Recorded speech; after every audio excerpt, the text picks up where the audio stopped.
This Milady, this woman, this creature, this demon, has a brother-in-law, as I think you told me, D'Artagnan. Yes, I know him very well, and I also believe that he has not a very warm affection for his sister-in-law.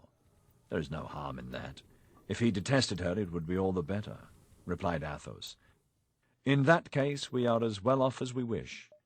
And yet, said Porthos, I would like to know what Grimaud is about. Silence, Porthos, said Aramis. What is her brother-in-law's name? Lord de Winter. Where is he now? He returned to London at the first sound of war. Well, there's just the man we want, said Athos. It's he whom we must warn.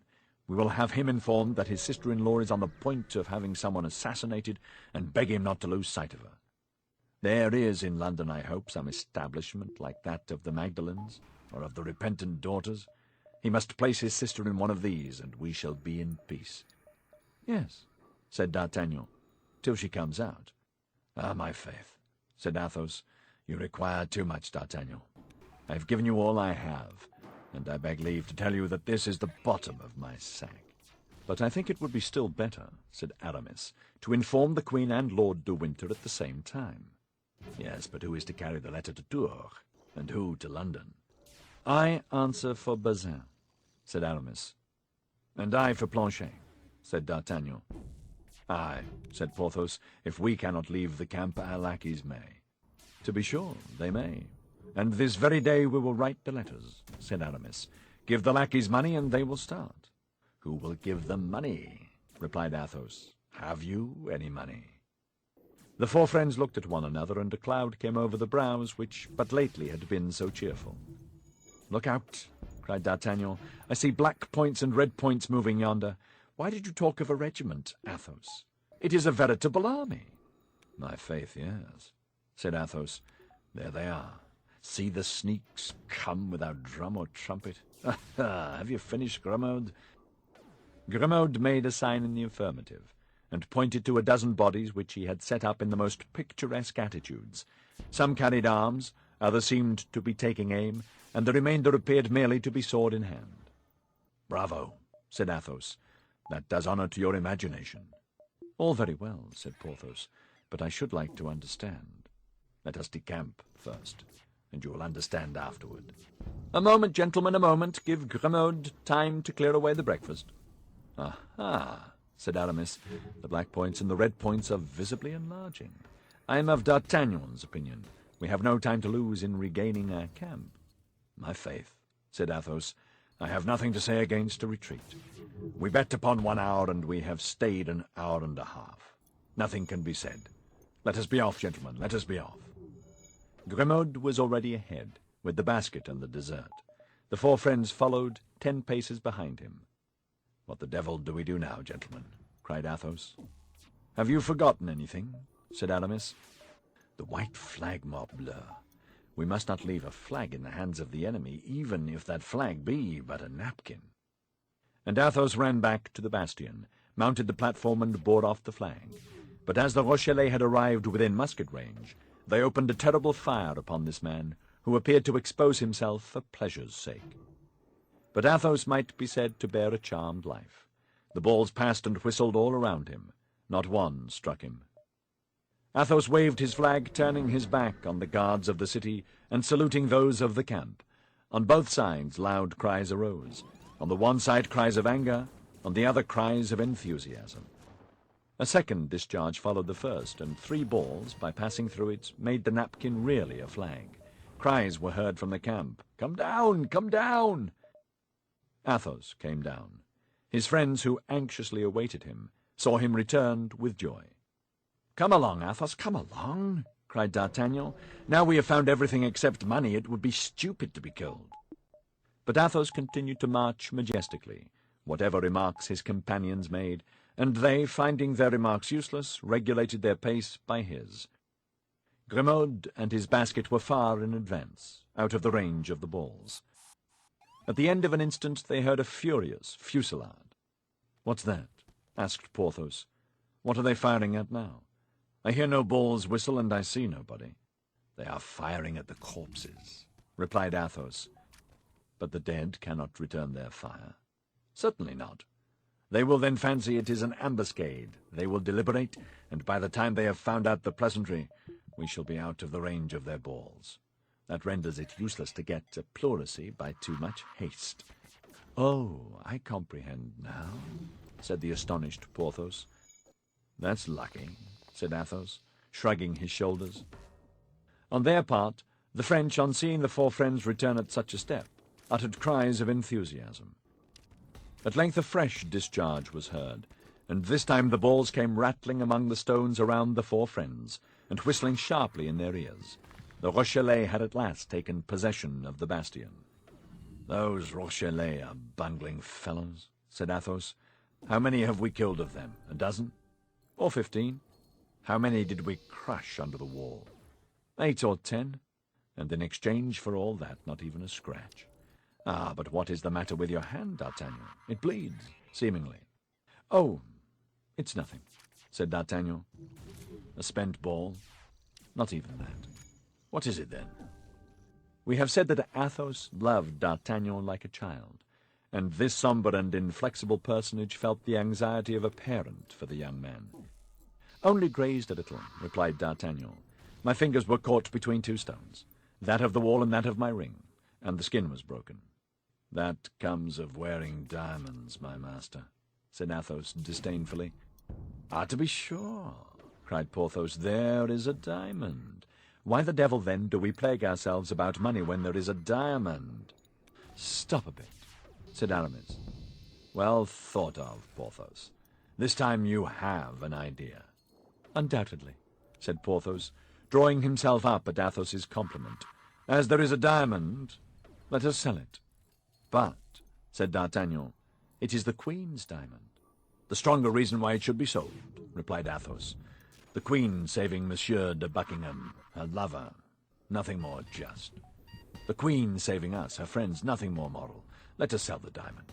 What says Monsieur the Abbé?" "I don't ask Porthos. His opinion has been given." "Why, I think," said Aramis, blushing as usual, "that his ring not coming from a mistress, and consequently not being a love token, D'Artagnan may sell it." "My dear Aramis, you speak like theology personified. Your advice, then, is—" "To sell the diamond," replied Aramis. "Well, then," said D'Artagnan gaily, "let us sell the diamond and say no more about it." The fusillade continued, but the four friends were out of reach, and the Rochellais only fired to appease their consciences. My faith, it was time that idea came into Porthos's head. "Here we are at the camp. Therefore, gentlemen, not a word more of this affair. We are observed. They are coming to meet us. We shall be carried in triumph." In fact, as we have said, the whole camp was in motion. More than 2,000 persons had assisted as at a spectacle in this fortunate but wild undertaking of the four friends, an undertaking of which they were far from suspecting the real motive. Nothing was heard but cries of "Live the Musketeers! Live the Guards!" Monsieur de Busigny was the first to come and shake Athos by the hand, and acknowledged that the wager was lost. The dragoon and the Swiss followed him, and all their comrades followed the dragoon and the Swiss. There was nothing but felicitations, pressures of the hand, and embraces. There was no end to the inextinguishable laughter at the Rochellais. The tumult at length became so great that the cardinal fancied there must be some riot, and sent Lahoudinière, his captain of the guards, to inquire what was going on. The affair was described to the messenger with all the effervescence of enthusiasm. "Well?" asked the cardinal on seeing Lahoudinière return. "Well, monseigneur," replied the latter, 3 musketeers and a guardsman laid a wager with Monsieur de Busigny that they would go and breakfast in the Bastion Saint-Gervais, and while breakfasting they held it for 2 hours against the enemy, and have killed I don't know how many Rochellais. Did you inquire the names of those 3 musketeers?" "Yes, monseigneur." "What are their names?" "Monsieur Athos, Porthos, and Aramis." "Still my 3 brave fellows," murmured the cardinal. "And the guardsman?" "D'Artagnan." "Still my young scapegrace. Positively these 4 men must be on my side." The same evening the cardinal spoke to Monsieur de Tréville of the exploit of the morning, which was the talk of the whole camp. Monsieur de Tréville, who had received the account of the adventure from the mouths of the heroes of it, related it in all its details to his Eminence, not forgetting the episode of the napkin. "That's well," Monsieur de Tréville," said the cardinal, "pray let that napkin be sent to me. I will have 3 fleurs-de-lis embroidered on it in gold, and will give it your company as a standard." "Monseigneur," said Monsieur de Tréville, "that will be unjust to the guardsmen. Monsieur d'Artagnan is not with me. He serves under Monsieur Dessessart." "Well, then, take him," said the cardinal. "When 4 men are so much attached to one another, it is only fair that they should serve in the same company." That same evening Monsieur de Tréville announced this good news to the 3 Musketeers and D'Artagnan, inviting all 4 to breakfast with him next morning. D'Artagnan was beside himself with joy. We know that the dream of his life had been to become a musketeer. The 3 friends were likewise greatly delighted. "My faith," said D'Artagnan to Athos, "you had a triumphant idea. As you said, we have acquired glory, and were enabled to carry on a conversation of the highest importance, which we can resume now without anybody suspecting us, for with the help of God we shall henceforth pass for cardinalists." That evening D'Artagnan went to present his respects to Monsieur Dessessart, and inform him of his promotion. Monsieur Dessessart, who esteemed D'Artagnan, made him offers of help, as this change would entail expenses for equipment. D'Artagnan refused, but thinking the opportunity a good one, he begged him to have the diamond he put into his hand valued, as he wished to turn it into money. The next day Monsieur Dessessart's valet came to D'Artagnan's lodging, and gave him a bag containing 7,000 livres. This was the price of the Queen's diamond. Chapter 48. A Family Affair. Athos had invented the phrase family affair. A family affair was not subject to the investigation of the cardinal. A family affair concerned nobody. People might employ themselves in a family affair before all the world. Therefore Athos had invented the phrase family affair. Aramis had discovered the idea, the lackeys. Porthos had discovered the means, the diamond. D'Artagnan alone had discovered nothing. He, ordinarily the most inventive of the 4, but it must be also said that the very name of Milady paralyzed him. Ah, no, we are mistaken. He had discovered a purchaser for his diamond. The breakfast at Monsieur de Tréville's was as gay and cheerful as possible. D'Artagnan already wore his uniform, for being nearly of the same size as Aramis, and as Aramis was so liberally paid by the publisher who purchased his poem as to allow him to buy everything double, he sold his friend a complete outfit. D'Artagnan would have been at the height of his wishes if he had not constantly seen Milady like a dark cloud hovering in the horizon. After breakfast, it was agreed that they should meet again in the evening at Athos's lodging, and there finish their plans. D'Artagnan passed the day in exhibiting his musketeer's uniform in every street of the camp. In the evening, at the appointed hour, the 4 friends met. There only remained 3 things to decide: what they should write to Milady's brother, what they should write to the clever person at Tours, and which should be the lackeys to carry the letters. Everyone offered his own. Athos talked of the discretion of Grimaud, who never spoke a word but when his master unlocked his mouth. Porthos boasted of the strength of Mousqueton, who was big enough to thrash 4 men of ordinary size. Aramis, confiding in the address of Bazin, made a pompous eulogism on his candidate.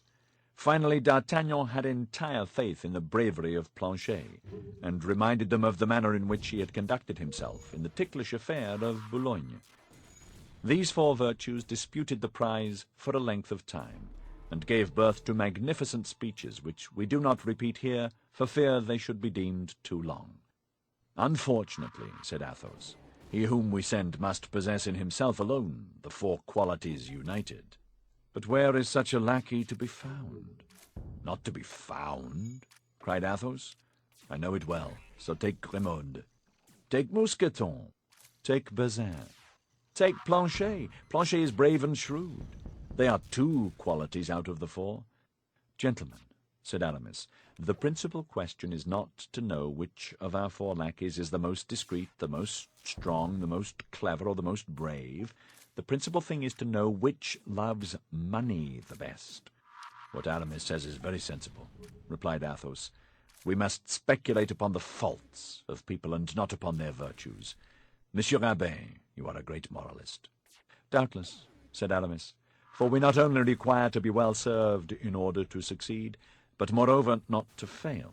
For in case of failure, heads are in question, not for our lackeys. Speak lower, Aramis, said Athos. That's wise. Not for the lackeys, resumed Aramis, but for the master. For the masters, we may say. Are our lackeys sufficiently devoted to us to risk their lives for us? No. My faith, said D'Artagnan, I would almost answer for Planchet. Well, my dear friend, add to his natural devotedness a good sum of money, and then, instead of answering for him once, answer for him twice. Why, good God, you will be deceived just the same, said Athos, who was an optimist when things were concerned, and a pessimist when men were in question. They will promise everything for the sake of the money, and on the road fear will prevent them from acting. Once taken, they will be pressed. When pressed, they will confess everything. What the devil? We are not children. To reach England— Athos lowered his voice. All France, covered with spies and creatures of the cardinal, must be crossed. A passport for embarkation must be obtained, and the party must be acquainted with English in order to ask the way to London. Really, I think the thing very difficult. Not at all, cried D'Artagnan, who was anxious the matter should be accomplished. On the contrary, I think it very easy. It would be no doubt parbleu if we write to Lord de Winter about affairs of vast importance, of the horrors of the cardinal— Speak lower, said Athos. Of intrigues and secrets of state, continued D'Artagnan, complying with the recommendation. There can be no doubt we would all be broken on the wheel, but for God's sake do not forget, as you yourself said, Athos, that we only write to him concerning a family affair. That we only write to him to entreat that as soon as Milady arrives in London he will put it out of her power to injure us. I will write to him then nearly in these terms. Let us see, said Athos, assuming in advance a critical look. Monsieur and dear friend— Ah, yes, dear friend to an Englishman, interrupted Athos. Well commenced. Bravo, D'Artagnan. Only with that word you would be quartered instead of being broken on the wheel. Well, perhaps. I will say then, Monsieur. Quite short. You may even say, my lord, replied Athos, who stickled for propriety. My lord, do you remember the little goat pasture of the Luxembourg? Good, the Luxembourg. One might believe this is an allusion to the Queen Mother. That's ingenious, said Athos. Well, then, we will put simply, my lord. Do you remember a certain little enclosure where your life was spared? My dear D'Artagnan, you will never make anything but a very bad secretary. Where your life was spared, for shame! That's unworthy. A man of spirit is not to be reminded of such services. A benefit reproached is an offence committed. The devil! Said D'Artagnan. You are insupportable. If the letter must be written under your censure, my faith, I renounce the task. And you will do right. Handle the musket and the sword, my dear fellow. You will come off splendidly at those two exercises, but pass the pen over to Monsieur Abbé. That's his province. Aye, aye, said Porthos. Pass the pen to Aramis, who writes theses in Latin. Well, so be it, said D'Artagnan. Draw up this note for us, Aramis, but by our Holy Father the Pope, cut it short, for I shall prune you in my turn, I warn you. I ask no better, said Aramis, with that ingenious air of confidence which every poet has in himself. But let me be properly acquainted with the subject. I have heard here and there that this sister-in-law was a hussy. I have obtained proof of it by listening to her conversation with the cardinal. Lower, sacre bleu, said Athos. But, continued Aramis, the details escape me. And me also, said Porthos. D'Artagnan and Athos looked at each other for some time in silence. At length Athos, after serious reflection and becoming more pale than usual, made a sign of assent to D'Artagnan, who by it understood he was at liberty to speak. Well, this is what you have to say, said D'Artagnan. My lord, your sister-in-law is an infamous woman, who wished to have you killed that she might inherit your wealth, but she could not marry your brother, being already married in France, and having been— D'Artagnan stopped, as if seeking the word, and looked at Athos. Repudiated by her husband, said Athos, because she had been branded. continued D'Artagnan. "Bah!" cried Porthos. "Impossible! What do you say? That she wanted to have her brother-in-law killed?" "Yes." "She was married?" asked Aramis. "Yes. And her husband found out she had a fleur-de-lis on her shoulder," cried Porthos. "Yes." These three yeses had been pronounced by Athos, each with a sadder intonation. "And who has seen this fleur-de-lis?" inquired Aramis. "D'Artagnan and I, or rather, to observe the chronological order, I and D'Artagnan," replied Athos. "And does the husband of this frightful creature still live?" said Aramis. "He still lives." "Are you quite sure of it?" "I am he." There was a moment of cold silence, during which everyone was affected according to his nature. "This time," said Athos, first breaking the silence, "D'Artagnan has given us an excellent programme, and the letter must be written at once." "The devil! You are right, Athos," said Aramis, "and it is a rather difficult matter. The Chancellor himself would be puzzled how to write such a letter, and yet the Chancellor draws up an official report very readily. Never mind. Be silent. I will write." Aramis accordingly took the quill, reflected for a few moments, wrote 8 or 10 lines in a charming little female hand, and then with a voice soft and slow, as if each word had been scrupulously weighed, he read the following. "My lord, the person who writes these few lines had the honor of crossing swords with you in the little enclosure of the Rue d'Enfer. As you have several times since declared yourself the friend of that person, he thinks it is his duty to respond to that friendship by sending you important information. Twice you have nearly been the victim of a near relative, whom you believe to be your heir, because you are ignorant that before she contracted a marriage in England, she was already married in France. But the third time, which is the present, you may succumb. Your relative left La Rochelle for England during the night. Watch her arrival, for she has great and terrible projects. If you require to know positively what she is capable of, read her past history on her left shoulder." "Well, now that will do wonderfully well," said Athos. "My dear Aramis, you have the pen of a Secretary of State. Lord de Winter will now be upon his guard if the letter should reach him. And even if it should fall into the hands of the Cardinal, we shall not be compromised. But as the lackey who goes may make us believe he has been to London, and may stop at Châtellerault, let us give him only half the sum promised him with the letter, with an agreement that he shall have the other half in exchange for the reply. Have you the diamond?" continued Athos. "I have what is still better. I have the price." And D'Artagnan threw the bag upon the table. At the sound of the gold, Aramis raised his eyes, and Porthos started. As to Athos, he remained unmoved. "How much in that little bag?" 7,000 livres, in louis of 12 francs. 7,000 livres, cried Porthos. That poor little diamond was worth 7,000 livres? "It appears so," said Athos, "since here they are. I don't suppose that our friend D'Artagnan has added any of his own to the amount." "But, gentlemen, in all this," said D'Artagnan, "we do not think of the Queen. Let us take some heed of the welfare of dear Buckingham. That is the least we owe her." "That's true," said Athos, "but that concerns Aramis." "Well," replied the latter, blushing, "what must I say?" "Oh, that's simple enough," replied Athos. "Write a second letter for that clever personage who lives at Tours." Aramis resumed his pen, reflected a little, and wrote the following lines, which he immediately submitted to the approbation of his friends. "My dear cousin." "Ha, ha!" said Athos. "This clever person is your relative, then?"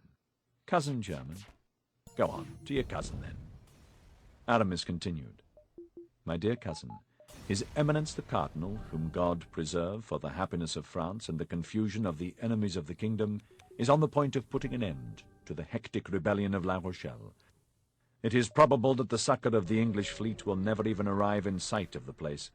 I will even venture to say that I am certain Monsieur de Buckingham will be prevented from setting out by some great event. His Eminence is the most illustrious politician of times past, of times present, and probably of times to come. He would extinguish the sun if the sun incommoded him. Give these happy tidings to your sister, my dear cousin. I have dreamed that the unlucky Englishman was dead. I cannot recollect whether it was by steel or by poison. Only of this I am sure. I have dreamed he was dead, and you know my dreams never deceive me. Be assured, then, of seeing me soon return." "Capital!" cried Athos. "You are the king of poets, my dear Aramis. You speak like the Apocalypse, and you are as true as the Gospel. There is nothing now to do but to put the address to this letter." "That is easily done," said Aramis. He folded the letter fancifully and took up his pen and wrote, "To Mademoiselle Michon, seamstress, Tours." The three friends looked at one another and laughed. They were caught. "Now," said Aramis, "you will please to understand, gentlemen, that Bazin alone can carry this letter to Tours. My cousin knows nobody but Bazin, and places confidence in nobody but him. Any other person would fail. Besides, Bazin is ambitious and learned. Bazin has read history, gentlemen. He knows that Sixtus V became pope after having kept pigs. Well, as he means to enter the church at the same time as myself, he does not despair of becoming pope in his turn, or at least a cardinal. You can understand that a man who has such views will never allow himself to be taken, or if taken, will undergo martyrdom rather than speak." "Very well," said D'Artagnan. "I consent to Bazin with all my heart. But grant me Planchet. Milady had him one day turned out of doors, with sundry blows of a good stick to accelerate his motions. Now Planchet has an excellent memory, and I will be bound that sooner than relinquish any possible means of vengeance, he will allow himself to be beaten to death. If your arrangements at Tours are your arrangements, Aramis, those of London are mine. I request then that Planchet may be chosen, more particularly as he has already been to London with me, and knows how to speak correctly. London, sir, if you please, and my master, Lord D'Artagnan. With that you may be satisfied he can make his way, both going and returning." "In that case," said Athos, "Planchet must receive 700 livres for going, and 700 livres for coming back, and Bazin 300 livres for going, and 300 livres for returning. That will reduce the sum to 5,000 livres. We will each take 1,000 livres to be employed as seems good, and we will leave a fund of 1,000 livres under the guardianship of Monsieur Abbé here, for extraordinary occasions or common ones. Will that do?" "My dear Athos," said Aramis, "you speak like Nestor, who was, as everyone knows, the wisest among the Greeks." "Well then," said Athos, "it is agreed. Planchet and Bazin shall go. Everything considered, I am not sorry to retain Grimaud. He is accustomed to my ways, and I am particular. Yesterday's affair must have shaken him a little. His voyage would upset him quite." Planchet was sent for, and instructions were given him. The matter had been named to him by D'Artagnan, who in the first place pointed out the money to him, then the glory, and then the danger. "I will carry the letter in the lining of my coat," said Planchet, "and if I am taken I will swallow it." "Well, but then you will not be able to fulfill your commission," said D'Artagnan. "You will give me a copy this evening, which I shall know by heart tomorrow." D'Artagnan looked at his friends as if to say, "Well, what did I tell you?" "Now," continued he, addressing Planchet, "you have 8 days to get an interview with Lord de Winter. You have 8 days to return, in all 16 days. If on the 16th day after your departure, at 8 o'clock in the evening, you are not here, no money, even if it be but 5 minutes past 8, then, monsieur," said Planchet, "you must buy me a watch." "Take this," said Athos, with his usual careless generosity, giving him his own, "and be a good lad. Remember, if you talk, if you babble, if you get drunk, you risk your master's head, who has so much confidence in your fidelity, and who answers for you. But remember also, that if by your fault any evil happens to D'Artagnan, I will find you wherever you may be, for the purpose of ripping up your belly." "Oh, monsieur," said Planchet, humiliated by the suspicion, and moreover terrified at the calm air of the Musketeer. "And I," said Porthos, rolling his large eyes, "remember, I will skin you alive." "Ah, monsieur!" "And I," said Aramis with his soft, melodious voice, "remember that I will roast you at a slow fire like a savage." "Ah, monsieur!" Planchet began to weep, We will not venture to say whether it was from terror created by the threats, or from tenderness at seeing four friends so closely united. D'Artagnan took his hand. "See, Planchet," said he, "these gentlemen only say this out of affection for me, but at bottom they all like you." "Ah, monsieur," said Planchet, "I will succeed, or I will consent to be cut in quarters. And if they do cut me in quarters, be assured that not a morsel of me will speak." It was decided that Planchet should set out the next day, at 8 o'clock in the morning, in order, as he had said, that he might, during the night, learn the letter by heart. He gained just 12 hours by this engagement. He was to be back on the 16th day, by 8 o'clock in the evening. In the morning, as he was mounting his horse, D'Artagnan, who felt at the bottom of his heart a partiality for the Duke, took Planchet aside. "Listen," said he to him, "when you have given the letter to Lord de Winter, and he has read it, you will further say to him, 'Watch over his Grace Lord Buckingham, for they wish to assassinate him.' But this, Planchet, is so serious and important that I have not informed my friends that I would entrust this secret to you, and for a captain's commission I would not write it." "Be satisfied, monsieur," said Planchet. "You shall see if confidence can be placed in me." Mounted on an excellent horse, which he was to leave at the end of 20 leagues in order to take the post, Planchet set off at a gallop, his spirits a little depressed by the triple promise made him by the Musketeers, but otherwise as light-hearted as possible.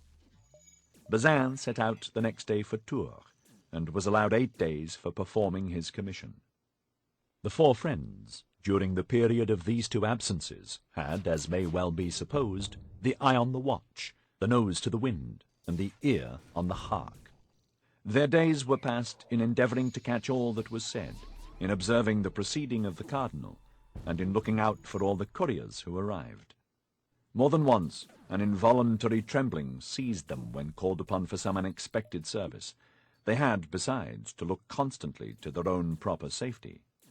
Milady was a phantom which, when it had once appeared to people, did not allow them to sleep very quietly.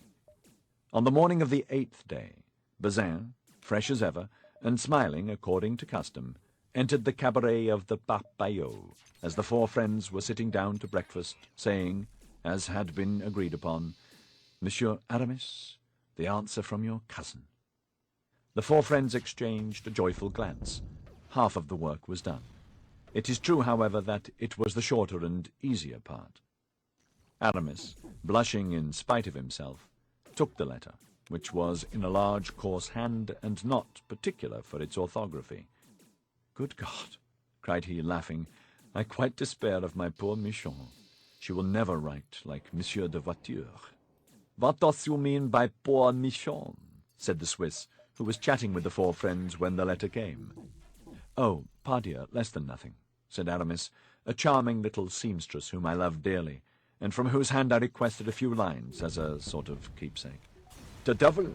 said the Swiss. "If she is as great a lady as her writing is large, you are a lucky fellow, comrade." Aramis read the letter and passed it to Athos. "See what she writes to me, Athos?" said he. Athos cast a glance over the epistle, and to disperse all the suspicions that might have been created, read aloud, "My cousin, my sister and I are skilful in interpreting dreams, and even entertain great fear of them. But of yours it may be said, I hope, every dream is an illusion. Adieu. Take care of yourself and act, so that we may from time to time hear you spoken of. Marie Michon." "And what dream does she mean?" asked the dragoon, who had approached during the reading. "Yes, what's the dream?" said the Swiss. "Well, pardieu," said Aramis, "it was only this. I had a dream, and I related it to her." Yes, said the Swiss. "It's simple enough to tell a dream, but I never dream." "You are very fortunate," said Athos, rising. "I wish I could say as much."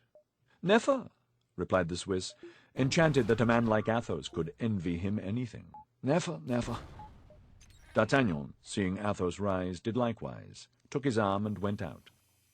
Porthos and Aramis remained behind to encounter the jokes of the dragoon and the Swiss. As to Bazin, he went and lay down on a truss of straw, and as he had more imagination than the Swiss, he dreamed that Aramis, having become pope, adorned his head with a cardinal's hat. But, as we have said, Bazin had not, by his fortunate return, removed more than a part of the uneasiness which weighed upon the four friends. The days of expectation are long, and D'Artagnan, in particular, would have wagered that the days were 44 hours. He forgot the necessary slowness of navigation. He exaggerated to himself the power of Milady. He credited this woman, who appeared to him the equal of a demon, with agents as supernatural as herself. At the least noise, he imagined himself about to be arrested, and that Planchet was being brought back to be confronted with himself and his friends. Still further, his confidence in the worthy Picard, at one time so great, diminished day by day. The anxiety became so great that it even extended to Aramis and Porthos. Athos alone remained unmoved, as if no danger hovered over him, and as if he breathed his customary atmosphere. On the 16th day, in particular, these signs were so strong in D'Artagnan and his two friends that they could not remain quiet in one place, and wandered about like ghosts on the road by which Planchet was expected. "Really," said Athos to them, "you are not men but children, to let a woman terrify you so. And what does it amount to, after all? To be imprisoned. Well, but we should be taken out of prison. Madame Bonacieux was released. To be decapitated? Why, every day in the trenches we go cheerfully to expose ourselves to worse than that, for a bullet may break a leg, and I am convinced a surgeon would give us more pain in cutting off a thigh than an executioner in cutting off a head. Wait quietly, then. In 2 hours, in 4, in 6 hours at latest, Planchet will be here. He promised to be here, and I have very great faith in Planchet, who appears to me to be a very good lad. But if he does not come," said D'Artagnan. "Well, if he does not come, it will be because he has been delayed, that's all. He may have fallen from his horse, he may have cut a caper from the deck. He may have travelled so fast against the wind as to have brought on a violent catarrh. Gentlemen, let us reckon upon accidents. Life is a chaplet of little miseries which the philosopher counts with a smile. Be philosophers, as I am, gentlemen. Sit down at the table and let us drink. Nothing makes the future look so bright as surveying it through a glass of Chambertin." "That's all very well," replied D'Artagnan, "but I am tired of fearing when I open a fresh bottle that the wine may come from the cellar of Milady." "You are very fastidious," said Athos. "Such a beautiful woman." "A woman of mark," said Porthos with his loud laugh. Athos started, passed his hand over his brow to remove the drops of perspiration that burst forth, and rose in his turn with a nervous movement he could not repress. The day, however, passed away, and the evening came on slowly, but finally it came. The bars were filled with drinkers. Athos, who had pocketed his share of the diamond, seldom quit the Barbayot. He had found in Monsieur de Busigny, who, by the by, had given them a magnificent dinner, a partner worthy of his company. They were playing together as usual when 7 o'clock sounded. The patrol was heard passing to double the posts. At 7:30 the retreat was sounded. "We are lost," said D'Artagnan in the ear of Athos. "You mean to say we have lost," said Athos, quietly drawing 4 pistoles from his pocket and throwing them upon the table. "Come, gentlemen," said he, "they are beating the tattoo. Let us to bed." And Athos went out of the Barbayot, followed by D'Artagnan. Aramis came behind, giving his arm to Porthos. Aramis mumbled verses to himself, and Porthos from time to time pulled a hair or two from his moustache in sign of despair. But all at once a shadow appeared in the darkness, the outline of which was familiar to D'Artagnan, and a well-known voice said, "Monsieur, I have brought your cloak. It is chilly this evening." "Planchet!" cried D'Artagnan, beside himself with joy. "Planchet!" repeated Aramis and Porthos. "Well, yes, Planchet to be sure," said Athos. "What is there so astonishing in that? He promised to be back by 8 o'clock, and 8 is striking. Bravo, Planchet! You are a lad of your word, and if ever you leave your master, I will promise you a place in my service." "Oh, no, never," said Planchet. "I will never leave Monsieur D'Artagnan." At the same time, D'Artagnan felt that Planchet slipped a note into his hand. D'Artagnan felt a strong inclination to embrace Planchet, as he had embraced him on his departure, but he feared lest this mark of affection, bestowed upon his lackey in the open street, might appear extraordinary to passers-by, and he restrained himself. "I have the note," said he to Athos and to his friends. "That's well," said Athos. "Let us go home and read it." The note burned the hand of D'Artagnan. He wished to hasten their steps, but Athos took his arm and passed it under his own, and the young man was forced to regulate his pace by that of his friend. At length they reached the tent, lit a lamp, and while Planchet stood at the entrance that the four friends might not be surprised, D'Artagnan, with a trembling hand, broke the seal and opened the so anxiously expected letter. It contained half a line, in a hand perfectly British, and with a conciseness as perfectly Spartan. "Thank you. Be easy." D'Artagnan translated this for the others. Athos took the letter from the hands of D'Artagnan, approached the lamp, set fire to the paper, and did not let go till it was reduced to a cinder. Then, calling Planchet, he said, "Now, my lad, you may claim your 700 livres. But you did not run much risk with such a note as that." "I'm not to blame for having tried every means to compress it," said Planchet.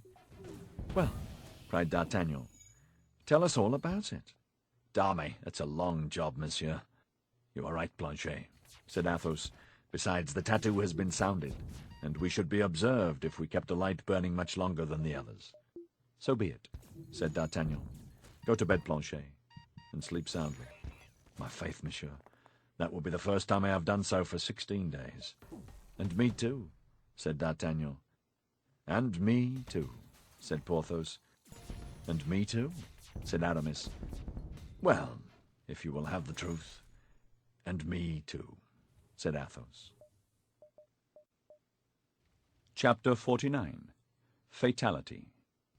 Meantime Milady, drunk with passion, roaring on the deck like a lioness that has been embarked, had been tempted to throw herself into the sea, that she might regain the coast, for she could not get rid of the thought that she had been insulted by D'Artagnan, threatened by Athos, and that she had quit France without being revenged on them.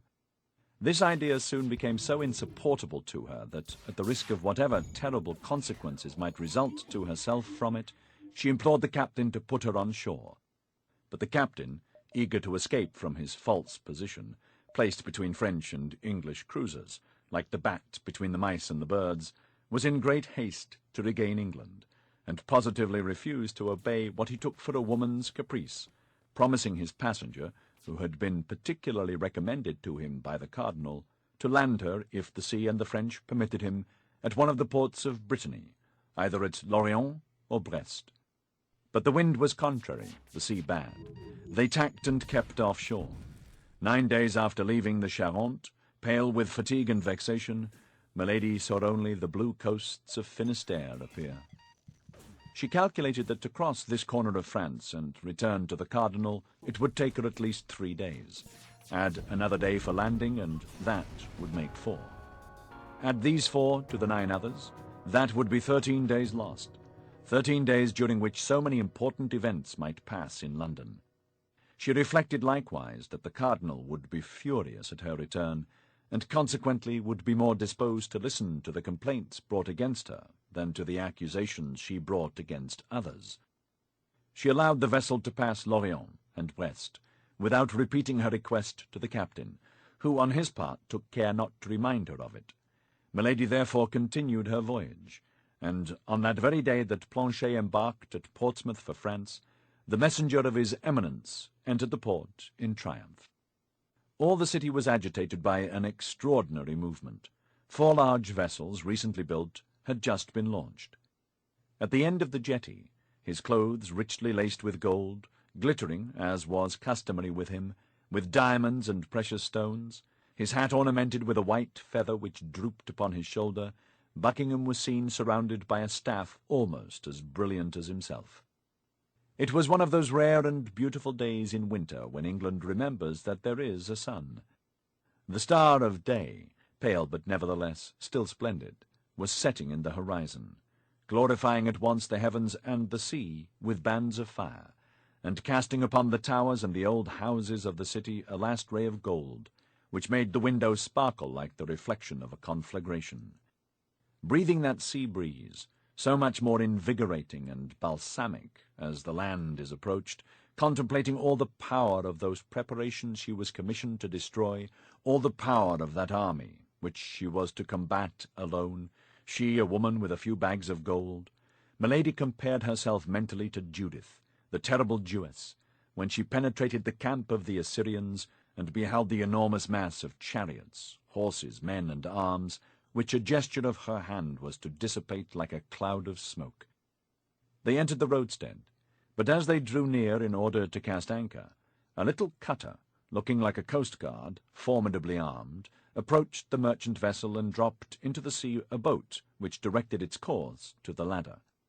This boat contained an officer, a mate, and 8 rowers. The officer alone went on board, where he was received with all the deference inspired by the uniform. The officer conversed a few instants with the captain, gave him several papers, of which he was the bearer, to read, and upon the order of the merchant captain, the whole crew of the vessel, both passengers and sailors, were called upon deck.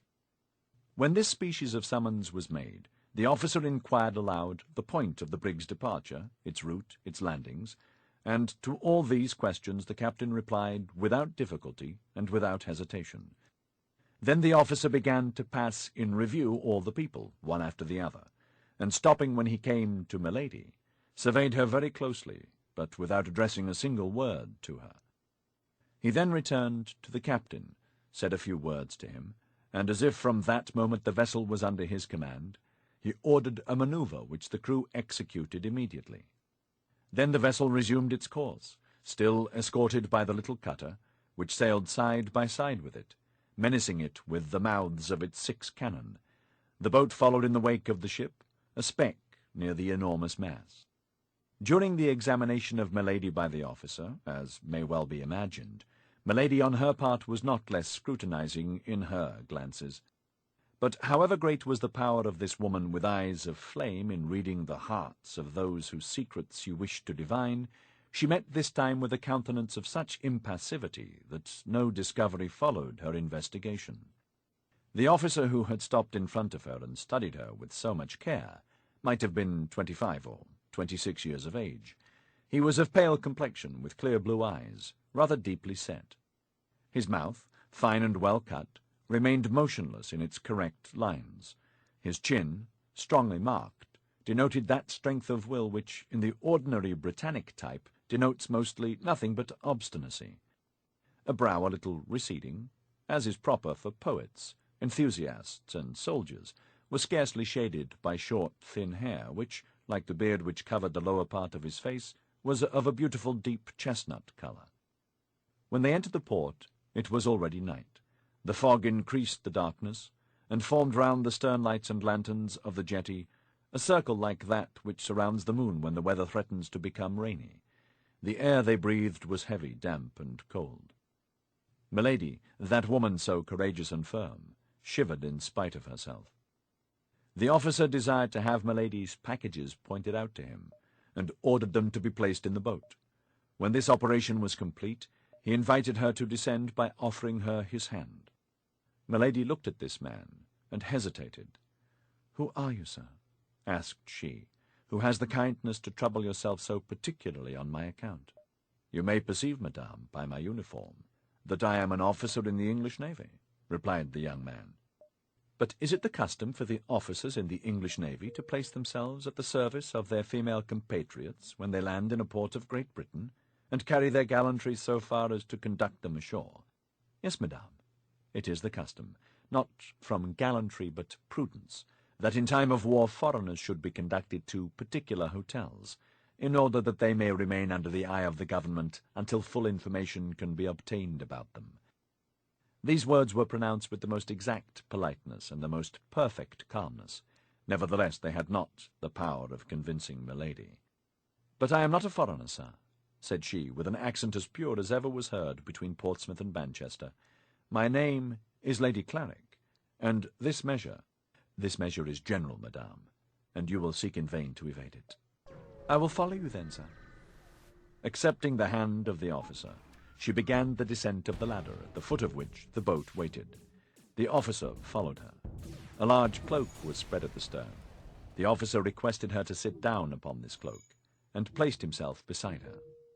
"Row," said he to the sailors. The 8 oars fell at once into the sea, making but a single sound, giving but a single stroke, and the boat seemed to fly over the surface of the water. In 5 minutes they gained the land. The officer leaped to the pier and offered his hand to Milady. A carriage was in waiting. "Is this carriage for us?" asked Milady. "Yes, madame," replied the officer. "The hotel, then, is far away?" "At the other end of the town." "Very well," said Milady, and she resolutely entered the carriage. The officer saw that the baggage was fastened carefully behind the carriage, and this operation ended, he took his place beside Milady and shut the door. Immediately, without any order being given or his place of destination indicated, the coachman set off at a rapid pace, and plunged into the streets of the city. So strange a reception naturally gave Milady ample matter for reflection. So seeing that the young officer did not seem at all disposed for conversation, she reclined in her corner of the carriage, and one after the other passed in review all the surmises which presented themselves to her mind. At the end of a quarter of an hour, however, surprised at the length of the journey, she leaned forward toward the door to see whither she was being conducted. Houses were no longer to be seen. Trees appeared in the darkness like great black phantoms, chasing one another. Milady shuddered. "But we are no longer in the city, sir," said she. The young officer preserved silence. "I beg you to understand, sir, I will go no farther unless you tell me whither you are taking me." This threat brought no reply. "Oh, this is too much," cried Milady. "Help! Help!" No voice replied to hers. The carriage continued to roll on with rapidity. The officer seemed a statue. Milady looked at the officer with one of those terrible expressions peculiar to her countenance, and which so rarely failed of their effect. Anger made her eyes flash in the darkness. The young man remained immovable. Milady tried to open the door in order to throw herself out. "Take care, madame," said the young man coolly. "You will kill yourself in jumping." Milady reseated herself, foaming. The officer leaned forward, looked at her in his turn, and appeared surprised to see that face, just before so beautiful, distorted with passion and almost hideous.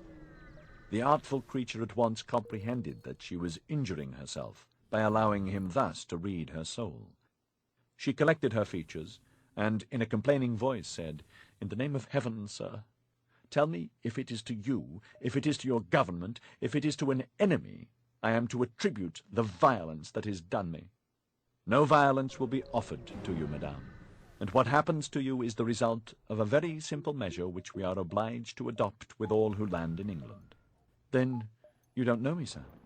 "It is the first time I have had the honor of seeing you." "And on your honor you have no cause of hatred against me?" "None, I swear to you." There was so much serenity, coolness, mildness, even in the voice of the young man, that Milady felt reassured. At length, after a journey of nearly an hour, the carriage stopped before an iron gate, which closed an avenue leading to a castle severe in form, massive and isolated. Then, as the wheels rolled over a fine gravel, Milady could hear a vast roaring, which she at once recognized as the noise of the sea dashing against some steep cliff. The carriage passed under 2 arched gateways, and at length stopped in a court, large, dark, and square. Almost immediately the door of the carriage was opened. The young man sprang lightly out, and presented his hand to Milady, who leaned upon it, and in her turn alighted with tolerable calmness. "Still, then, I am a prisoner," said Milady, looking around her, and bringing back her eyes with a most gracious smile to the young officer. "But I feel assured it will not be for long," added she. "My own conscience and your politeness, sir, are the guarantees of that." However flattering this compliment, the officer made no reply, but drawing from his belt a little silver whistle, such as boatswains use in ships of war, he whistled 3 times, with 3 different modulations. Immediately several men appeared, who unharnessed the smoking horses and put the carriage into a coach-house. Then the officer, with the same calm politeness, invited his prisoner to enter the house. She, with a still smiling countenance, took his arm, and passed with him under a low arched door, which, by a vaulted passage, lighted only at the farther end, led to a stone staircase around an angle of stone. They then came to a massive door, which, after the introduction into the lock of a key which the young man carried with him, turned heavily upon its hinges, and disclosed the chamber destined for Milady. With a single glance the prisoner took in the apartment in its minutest details. It was a chamber whose furniture was at once appropriate for a prisoner or a free man, and yet bars at the windows and outside bolts at the door decided the question in favor of the prison. In an instant all the strength of mind of this creature, though drawn from the most vigorous sources, abandoned her. She sank into a large easy-chair with her arms crossed, her head lowered, and expecting every instant to see a judge enter to interrogate her. But no one entered except 2 or 3 Marines, who brought her trunks and packages, deposited them in a corner, and retired without speaking. The officer superintended all these details with the same calmness Milady had constantly seen in him, never pronouncing a word himself, and making himself obeyed by a gesture of his hand or a sound of his whistle. It might have been said that between this man and his inferiors spoken language did not exist, or had become useless. At length Milady could hold out no longer. She broke the silence. "In the name of heaven, sir," cried she, "what means all that is passing? Put an end to my doubts. I have courage enough for any danger I can foresee, for every misfortune which I understand. Where am I, and why am I here? If I am free, why these bars and these doors? If I am a prisoner, what crime have I committed? You are here in the apartment destined for you, madame. I received orders to go and take charge of you on the sea, and to conduct you to this castle. This order, I believe, I have accomplished with all the exactness of a soldier, but also with the courtesy of a gentleman. There terminates, at least to the present moment, the duty I had to fulfill toward you. The rest concerns another person." "And who is that other person?" asked Milady warmly. "Can you not tell me his name?" At the moment a great jangling of spurs was heard on the stairs. Some voices passed and faded away, and the sound of a single footstep approached the door. "That person is here, madame," said the officer, leaving the entrance open, and drawing himself up in an attitude of respect. At the same time the door opened. A man appeared on the threshold. He was without a hat, carried a sword, and flourished a handkerchief in his hand. Milady thought she recognized this shadow in the gloom. She supported herself with one hand upon the arm of the chair, and advanced her head as if to meet a certainty. The stranger advanced slowly, and as he advanced, after entering into the circle of light projected by the lamp, Milady involuntarily drew back. Then, when she had no longer any doubt, she cried in a state of stupor, "What, my brother? Is it you?" "Yes, fair lady," replied Lord de Winter, making a bow, half courteous, half ironical. "It is I myself. But this castle, then, is mine? This chamber is yours? I am, then, your prisoner?" "Nearly so. But this is a frightful abuse of power. No high-sounding words. Let us sit down and chat quietly, as brother and sister ought to do." Then, turning toward the door, and seeing that the young officer was waiting for his last orders, he said, "All is well, I thank you. Now leave us alone, Mr. Felton." Chapter 50. Chat between brother and sister. During the time which Lord de Winter took to shut the door, close a shutter, and draw a chair near to his sister-in-law's fauteuil, Milady, anxiously thoughtful, plunged her glance into the depths of possibility, and discovered all the plan, of which she could not even obtain a glance as long as she was ignorant into whose hands she had fallen. She knew her brother-in-law to be a worthy gentleman, a bold hunter, an intrepid player, enterprising with women, but by no means remarkable for his skill in intrigues. How had he discovered her arrival, and caused her to be seized? Why did he detain her? Athos had dropped some words which proved that the conversation she had with the cardinal had fallen into outside ears, but she could not suppose that he had dug a countermine so promptly and so boldly. She rather feared that her preceding operations in England might have been discovered. Buckingham might have guessed that it was she who had cut off the 2 studs, and avenge himself for that little treachery. But Buckingham was incapable of going to any excess against a woman, particularly if that woman was supposed to have acted from a feeling of jealousy. This supposition appeared to her most reasonable. It seemed to her that they wanted to revenge the past, and not to anticipate the future. At all events, she congratulated herself upon having fallen into the hands of her brother-in-law, with whom she reckoned she could deal very easily, rather than into the hands of an acknowledged and intelligent enemy.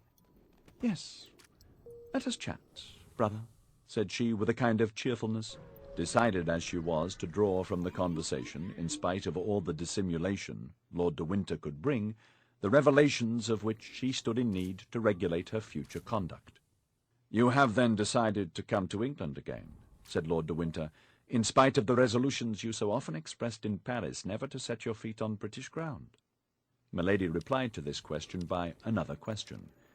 "To begin with, tell me," said she, "how have you watched me so closely as to be aware beforehand not only of my arrival, but even of the day, the hour, and the port at which I should arrive?" Lord de Winter adopted the same tactics as Milady, thinking that as his sister-in-law employed them, they must be the best. "But tell me, my dear sister," replied he, "what makes you come to England?" "I come to see you," replied Milady, without knowing how much she aggravated by this reply the suspicions to which D'Artagnan's letter had given birth in the mind of her brother-in-law, and only desiring to gain the goodwill of her auditor by a falsehood. "Ah, to see me," said de Winter cunningly. "To be sure, to see you. What is there astonishing in that?" "And you had no other object in coming to England but to see me?" "No." "So it was for me alone you have taken the trouble to cross the Channel?" "For you alone." "The deuce! What tenderness, my sister!" "But am I not your nearest relative?" demanded Milady, with a tone of the most touching ingenuousness. "And my only heir, are you not?" said Lord de Winter in his turn, fixing his eyes on those of Milady.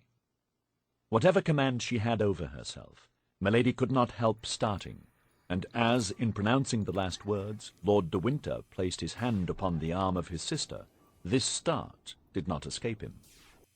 In fact, the blow was direct and severe. The first idea that occurred to Milady's mind was that she had been betrayed by Kitty, and that she had recounted to the Baron the selfish aversion toward himself of which she had imprudently allowed some marks to escape before her servant. She also recollected the furious and imprudent attack she had made upon D'Artagnan when he spared the life of her brother. "I do not understand, my lord," said she, in order to gain time and make her adversary speak out. "What do you mean to say? Is there any secret meaning concealed beneath your words?" "Oh, my God, no," said Lord de Winter with apparent good nature. "You wish to see me, and you come to England. I learn this desire, or rather, I suspect that you feel it. And in order to spare you all the annoyances of a nocturnal arrival in a port, and all the fatigues of landing, I send one of my officers to meet you. I place a carriage at his orders, and he brings you hither to this castle, of which I am governor, whither I come every day, and where, in order to satisfy our mutual desire of seeing each other, I have prepared you a chamber. What is there more astonishing in all that I have said to you than in what you have told me?" "No, what I think astonishing is that you should expect my coming." "And yet that is the most simple thing in the world, my dear sister. Have you not observed that the captain of your little vessel, on entering the roadstead, sent forward, in order to obtain permission to enter the port, a little boat bearing his logbook and the register of his voyages? I am commandant of the port. They brought me that book. I recognized your name in it. My heart told me what your mouth has just confirmed, that is to say, with what view you have exposed yourself to the danger of a sea so perilous, or at least so troublesome at this moment, and I sent my cutter to meet you. You know the rest." Milady knew that Lord de Winter lied, and she was the more alarmed. "My brother," continued she, "was not that my Lord Buckingham whom I saw on the jetty this evening as we arrived?" "Himself." "Ah, I can understand how the sight of him struck you," replied Lord de Winter.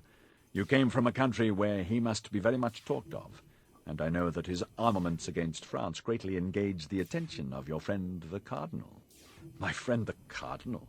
cried Milady, seeing that on this point, as on the other, Lord de Winter seemed well instructed. Is he not your friend? Replied the Baron negligently. Ah, pardon, I thought so. But we will return to my Lord Duke presently. Let us not depart from the sentimental turn our conversation had taken. You came, you say, to see me? Yes. Well, I reply that you shall be served to the height of your wishes, and that we shall see each other every day. Am I then to remain here eternally? Demanded Milady with a certain terror. Do you find yourself badly lodged, sister? Demand anything you want, and I will hasten to have you furnished with it. But I have neither my women nor my servants. You shall have all, madame. Tell me on what footing your household was established by your first husband, and although I am only your brother-in-law, I will arrange one similar. My first husband, cried Milady, looking at Lord de Winter with eyes almost starting from their sockets. Yes, your French husband. I don't speak of my brother. If you have forgotten, as he is still living, I can write to him, and he will send me information on the subject.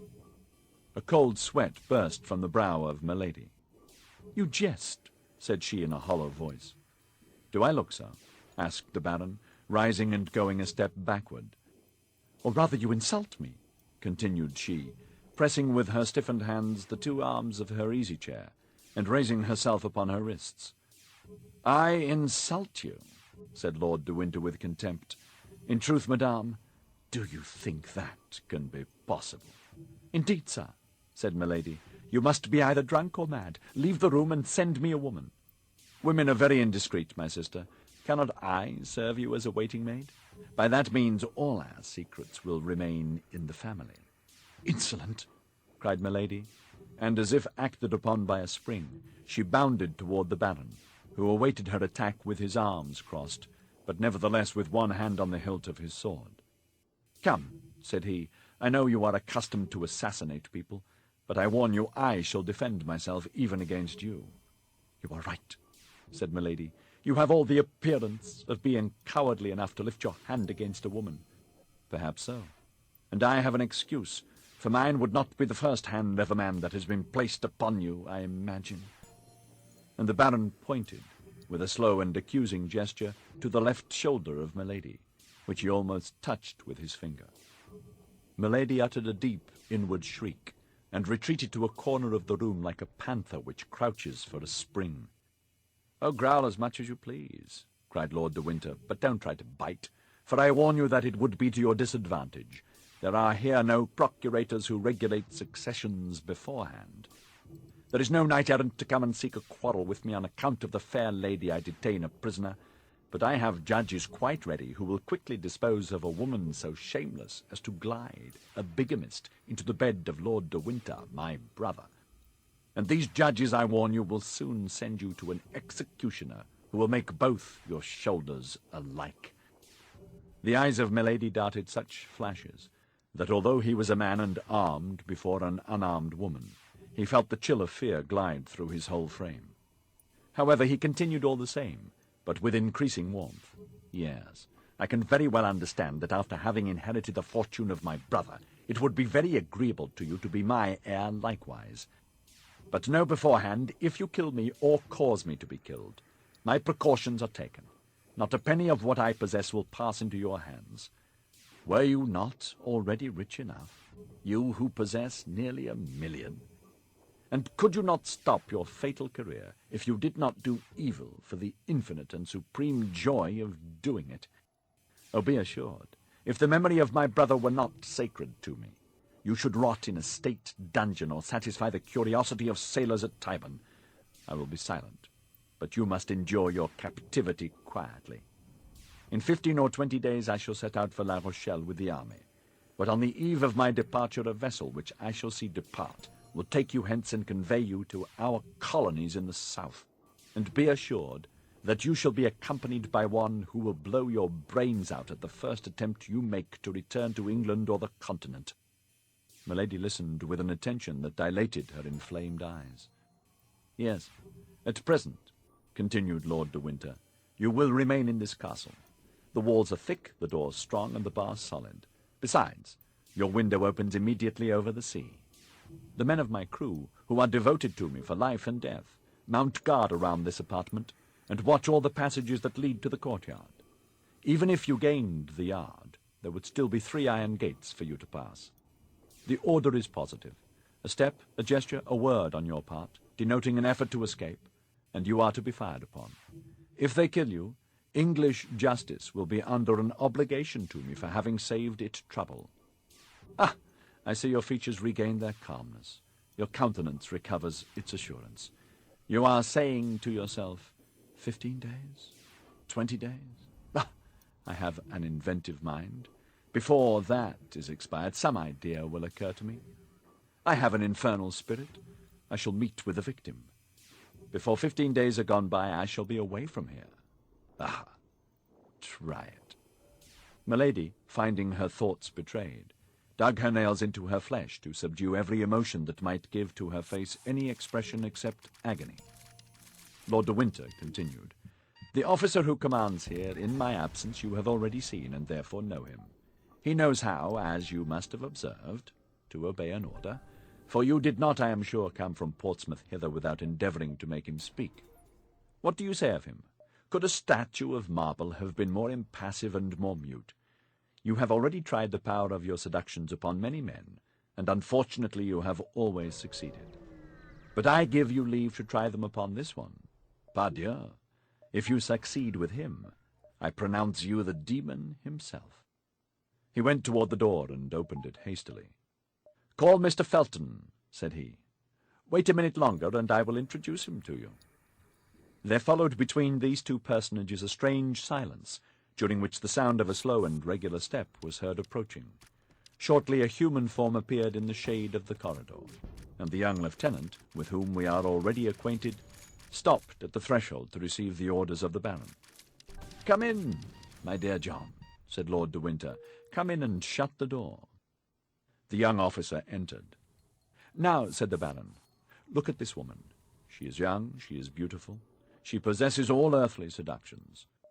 Well, she is a monster, who at 25 years of age has been guilty of as many crimes as you could read of in a year in the archives of our tribunals. Her voice prejudices her hearers in her favor. Her beauty serves as a bait to her victims. Her body even pays what she promises. I must do her that justice. She will try to seduce you. Perhaps she will try to kill you. I have extricated you from misery, Felton. I have caused you to be named lieutenant. I once saved your life. You know on what occasion. I am for you not only a protector but a friend. Not only a benefactor but a father. This woman has come back again into England for the purpose of conspiring against my life. I hold this serpent in my hands. Well, I'll call you, and say to you, Friend Felton, John, my child, guard me, and more particularly guard yourself against this woman. Swear by your hopes of salvation to keep her safely for the chastisement she has merited. John Felton, I trust your word. John Felton, I put faith in your loyalty." "My lord," said the young officer, summoning to his mild countenance all the hatred he could find in his heart, "my lord, I swear all shall be done as you desire." Milady received this look like a resigned victim. It was impossible to imagine a more submissive or a more mild expression than that which prevailed on her beautiful countenance. Lord de Winter himself could scarcely recognize the tigress who, a minute before, prepared apparently for a fight. "She is not to leave this chamber, understand, John," continued the Baron. "She is to correspond with nobody. She is to speak to no one but you. If you will do her the honor to address a word to her. That is sufficient, my lord. I have sworn. And now, madame, try to make your peace with God, for you are judged by men." Milady let her head sink, as if crushed by this sentence. Lord de Winter went out, making a sign to Felton, who followed him, shutting the door after him. One instant after, the heavy step of a marine who served as sentinel was heard in the corridor, his axe in his girdle and his musket on his shoulder. Milady remained for some time in the same position, for she thought they might perhaps be examining her through the keyhole. She then slowly raised her head, which had resumed its formidable expression of menace and defiance, ran to the door to listen, looked out of her window, and returning to bury herself in her large armchair, she reflected. Chapter 51. Officer. Meanwhile the cardinal looked anxiously for news from England, but no news arrived that was not annoying and threatening. Although La Rochelle was invested, however certain success might appear, thanks to the precautions taken, and above all to the dike, which prevented the entrance of any vessel into the besieged city, the blockade might last a long time yet. This was a great affront to the king's army, and a great inconvenience to the cardinal, who had no longer, it is true, to embroil Louis XIII with Anne of Austria, for that affair was over. But he had to adjust matters for Monsieur de Bassompierre, who was embroiled with the Duc d'Angoulême. As to Monsieur, who had begun the siege, he left to the cardinal the task of finishing it. The city, notwithstanding the incredible perseverance of its mayor, had attempted a sort of mutiny for a surrender. The mayor had hanged the mutineers. This execution quieted the ill-disposed, who resolved to allow themselves to die of hunger, this death always appearing to them more slow and less sure than strangulation. On their side, from time to time, the besiegers took the messengers which the Rochellais sent to Buckingham, or the spies which Buckingham sent to the Rochellais. In one case or the other the trial was soon over. The cardinal pronounced the single word, hanged. The king was invited to come and see the hanging. He came languidly, placing himself in a good situation to see all the details. This amused him sometimes a little, and made him endure the siege with patience. But it did not prevent his getting very tired, or from talking at every moment of returning to Paris, so that if the messengers and the spies had failed, his Eminence, notwithstanding all his inventiveness, would have found himself much embarrassed. Nevertheless, time passed on, and the Rochellais did not surrender. The last spy that was taken was the bearer of a letter. This letter told Buckingham that the city was at an extremity. But instead of adding, "If your succor does not arrive within 15 days, we will surrender," it added, quite simply, "If your succor comes not within 15 days, we shall all be dead with hunger when it comes." The Rochellais, then, had no hope but in Buckingham. Buckingham was their Messiah. It was evident that if they one day learned positively that they must not count on Buckingham, their courage would fail with their hope. The cardinal looked then with great impatience for news from England, which would announce to him that Buckingham would not come. The question of carrying the city by assault, though often debated in the council of the king, had been always rejected. In the first place, La Rochelle appeared impregnable. Then the cardinal, whatever he said, very well knew that the horror of bloodshed in this encounter, in which Frenchmen would combat against Frenchmen, was a retrograde movement of 60 years impressed upon his policy. And the cardinal was at that period what we now call a man of progress. In fact, the sack of La Rochelle and the assassination of 3,000 or 4,000 Huguenots who allowed themselves to be killed would resemble too closely, in 1628, the massacre of St. Bartholomew in 1572. And then, above all this extreme measure, which was not at all repugnant to the king, good Catholic as he was, always fell before this argument of the besieging generals: La Rochelle is impregnable except to famine. The cardinal could not drive from his mind the fear he entertained of his terrible emissary, for he comprehended the strange qualities of this woman, sometimes a serpent, sometimes a lion. Had she betrayed him? Was she dead? He knew her well enough in all cases to know that, whether acting for or against him, as a friend or an enemy, she would not remain motionless without great impediments. But whence did these impediments arise? That was what he could not know. And yet he reckoned, and with reason, on Milady. He had divined in the past of this woman terrible things which his red mantle alone could cover, and he felt, from one cause or another, that this woman was his own, as she could look to no other but himself for a support superior to the danger which threatened her. He resolved then to carry on the war alone, and to look for no success foreign to himself, but as we look for a fortunate chance. He continued to press the raising of the famous dike, which was to starve La Rochelle. Meanwhile he cast his eyes over that unfortunate city, which contained so much deep misery and so many heroic virtues, and recalling the saying of Louis XI, his political predecessor, as he himself was the predecessor of Robespierre, he repeated this maxim of Tristan's gossip: divide in order to reign. Henry IV, when besieging Paris, had loaves and provisions thrown over the walls. The cardinal had little notes thrown over, in which he represented to the Rochellais how unjust, selfish, and barbarous was the conduct of their leaders. These leaders had corn in abundance, and would not let them partake of it. They adopted as a maxim, for they too had maxims, that it was of very little consequence that women, children, and old men should die, so long as the men who were to defend the walls remained strong and healthy. Up to that time, whether from devotedness or from want of power to act against it, this maxim, without being generally adopted, nevertheless passed from theory into practice. But the notes did it injury. The notes reminded the men that the children, women, and old men whom they allowed to die were their sons, their wives, and their fathers, and that it would be more just for everyone to be reduced to the common misery in order that equal conditions should give birth to unanimous resolutions. These notes had all the effects that he who wrote them could expect, in that they induced a great number of the inhabitants to open private negotiations with the royal army. But at the moment when the cardinal saw his means already bearing fruit, and applauded himself for having put it in action, an inhabitant of La Rochelle, who had contrived to pass the royal lines, God knows how, such was the watchfulness of Bassompierre, Schomberg, and the Duc d'Angoulême, themselves watched over by the cardinal, an inhabitant of La Rochelle, we say, entered the city, coming from Portsmouth, and saying that he had seen a magnificent fleet ready to sail within 8 days. Still further, Buckingham announced to the mayor that, at length, the Great League was about to declare itself against France, and that the kingdom would be at once invaded by the English, Imperial, and Spanish armies.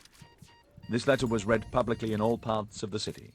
Copies were put up at the corners of the streets, and even they who had begun to open negotiations interrupted them, being resolved to await the succor so pompously announced.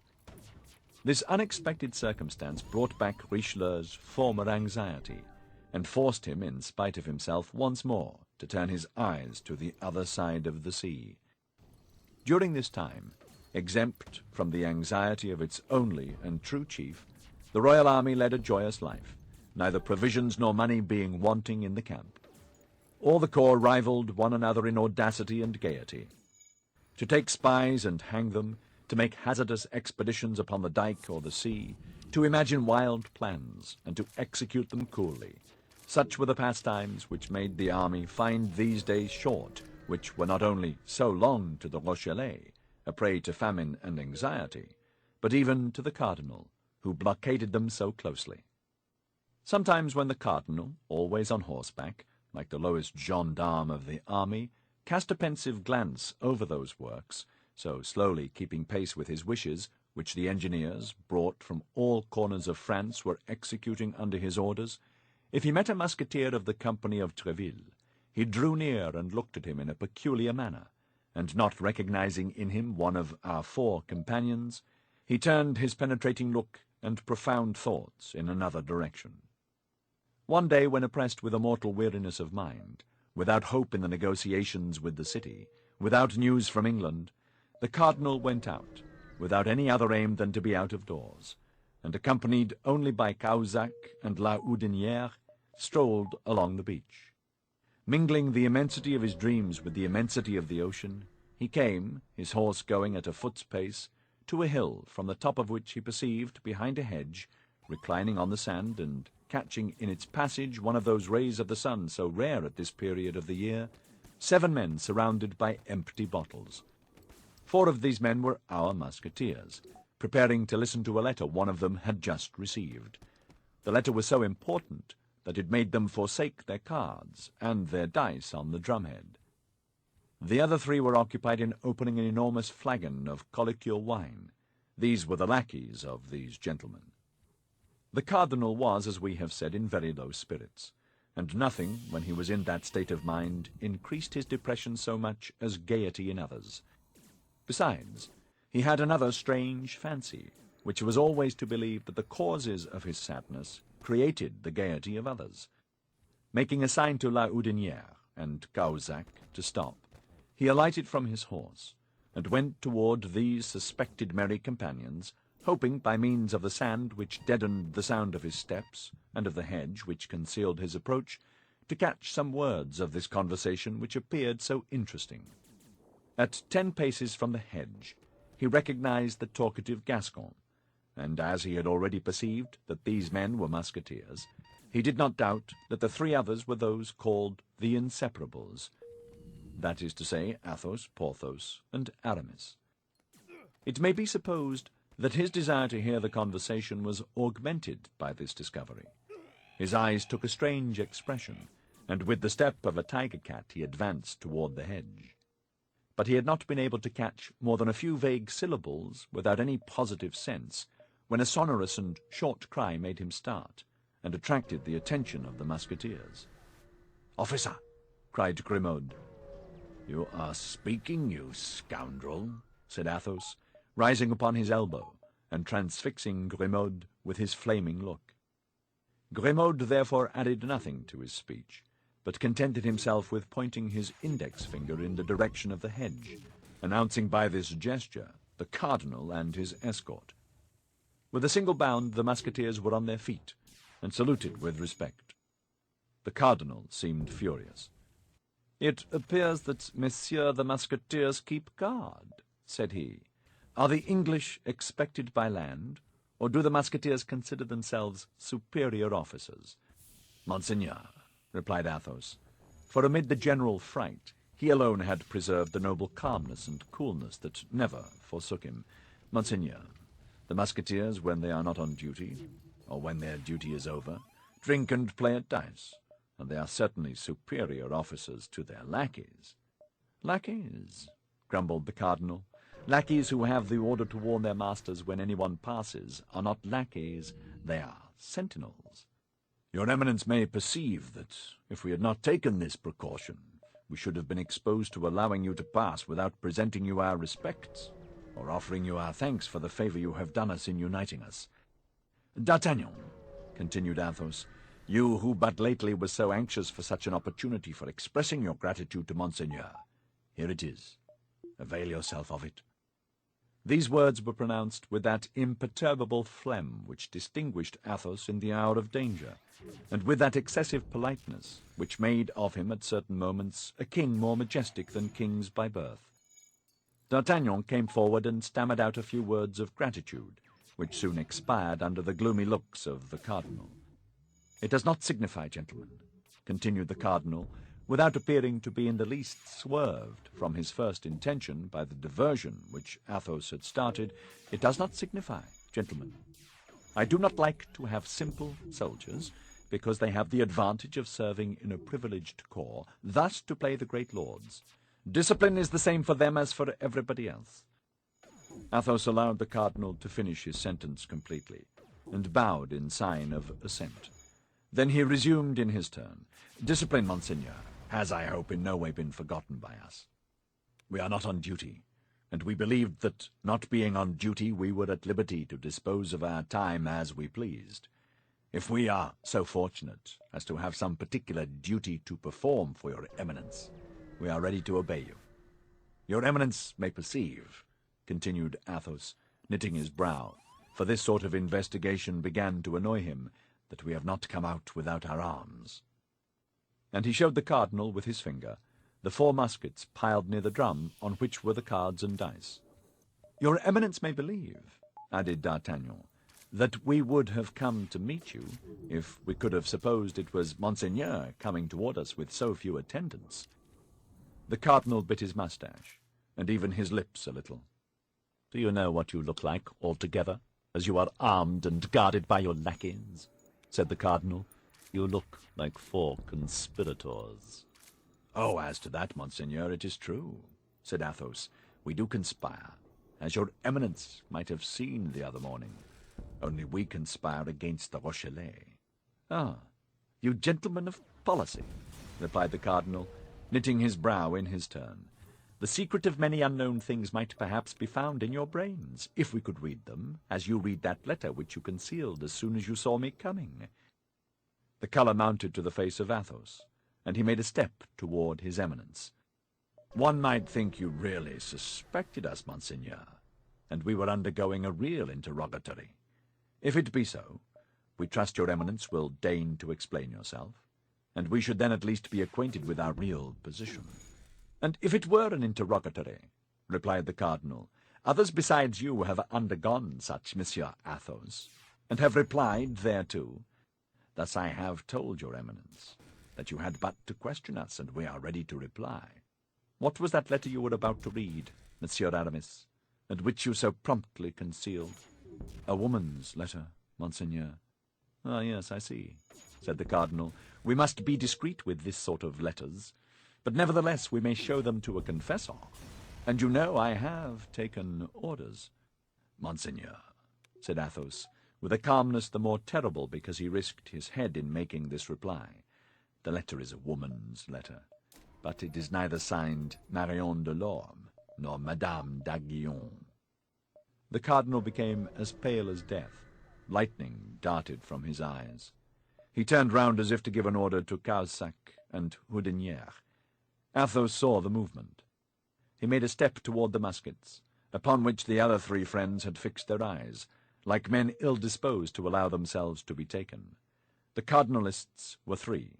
The Musketeers, lackeys included, were 7. He judged that the match would be so much the less equal if Athos and his companions were really plotting, and by one of those rapid turns which he always had at command, all his anger faded away into a smile. "Well, well," said he, "you are brave young men, proud in daylight, faithful in darkness. We can find no fault with you for watching over yourselves when you watch so carefully over others. Gentlemen, I have forgotten the night in which you served me as an escort to the Red Dovecote. If there were any danger to be apprehended on the road I am going, I would request you to accompany me. But as there is none, remain where you are, finish your bottles, your game, and your letter. Adieu, gentlemen." And remounting his horse, which Cahusac led to him, he saluted them with his hand, and rode away. The 4 young men, standing and motionless, followed him with their eyes without speaking a single word until he had disappeared. Then they looked at one another. The countenances of all gave evidence of terror, for notwithstanding the friendly adieu of his Eminence, they plainly perceived that the cardinal went away with rage in his heart. Athos alone smiled, with a self-possessed, disdainful smile. When the cardinal was out of hearing and sight, "That Grimaud kept bad watch," cried Porthos, who had a great inclination to vent his ill humor on somebody. Grimaud was about to reply to excuse himself. Athos lifted his finger, and Grimaud was silent. "Would you have given up the letter, Aramis?" said D'Artagnan. "Aye," said Aramis in his most flute-like tone. "I had made up my mind. If he had insisted upon the letter being given up to him, I would have presented the letter to him with one hand, and with the other I would have run my sword through his body." "I expected as much," said Athos, "and that was why I threw myself between you and him. Indeed, this man is very much to blame for talking thus to other men. One would say he had never had to do with any but women and children." "My dear Athos, I admire you, but nevertheless we were in the wrong after all." "How in the wrong?" said Athos. "Whose, then, is the air we breathe? Whose is the ocean upon which we look? Whose is the sand upon which we were reclining? Whose is that letter of your mistress? Do these things belong to the cardinal?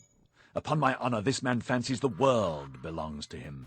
There you stood, stammering, stupefied, annihilated. One might have supposed the Bastille appeared before you, and that the gigantic Medusa had converted you into stone. Is being in love conspiring?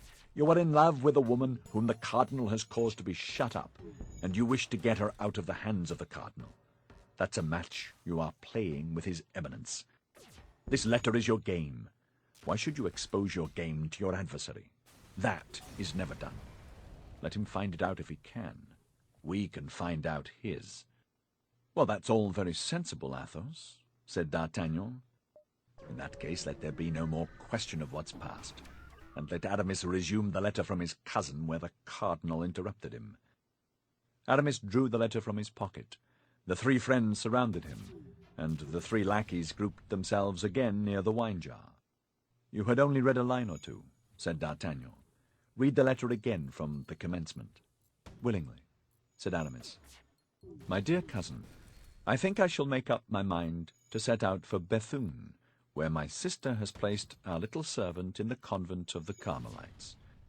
This poor child is quite resigned, as she knows she cannot live elsewhere without the salvation of her soul being in danger. Nevertheless, if the affairs of our family are arranged, as we hope they will be, I believe she will run the risk of being damned, and will return to those she regrets, particularly as she knows they are always thinking of her. Meanwhile, she is not very wretched. What she most desires is a letter from her intended. I know that such viands pass with difficulty through convent gratings. But after all, as I have given you proofs, my dear cousin, I am not unskilled in such affairs, and I will take charge of the commission. My sister thanks you for your good and eternal remembrance. She has experienced much anxiety, but she is now at length a little reassured, having sent her secretary away in order that nothing may happen unexpectedly. Adieu, my dear cousin. Tell us news of yourself as often as you can. That is to say, as often as you can with safety. I embrace you. Marie Michon. Oh, what do I not owe you, Aramis? Said D'Artagnan. Dear Constance, I have at length, then, intelligence of you. She lives. She is in safety in a convent. She is at Bethune. Where is Bethune, Athos? Why, upon the frontiers of Artois and of Flanders.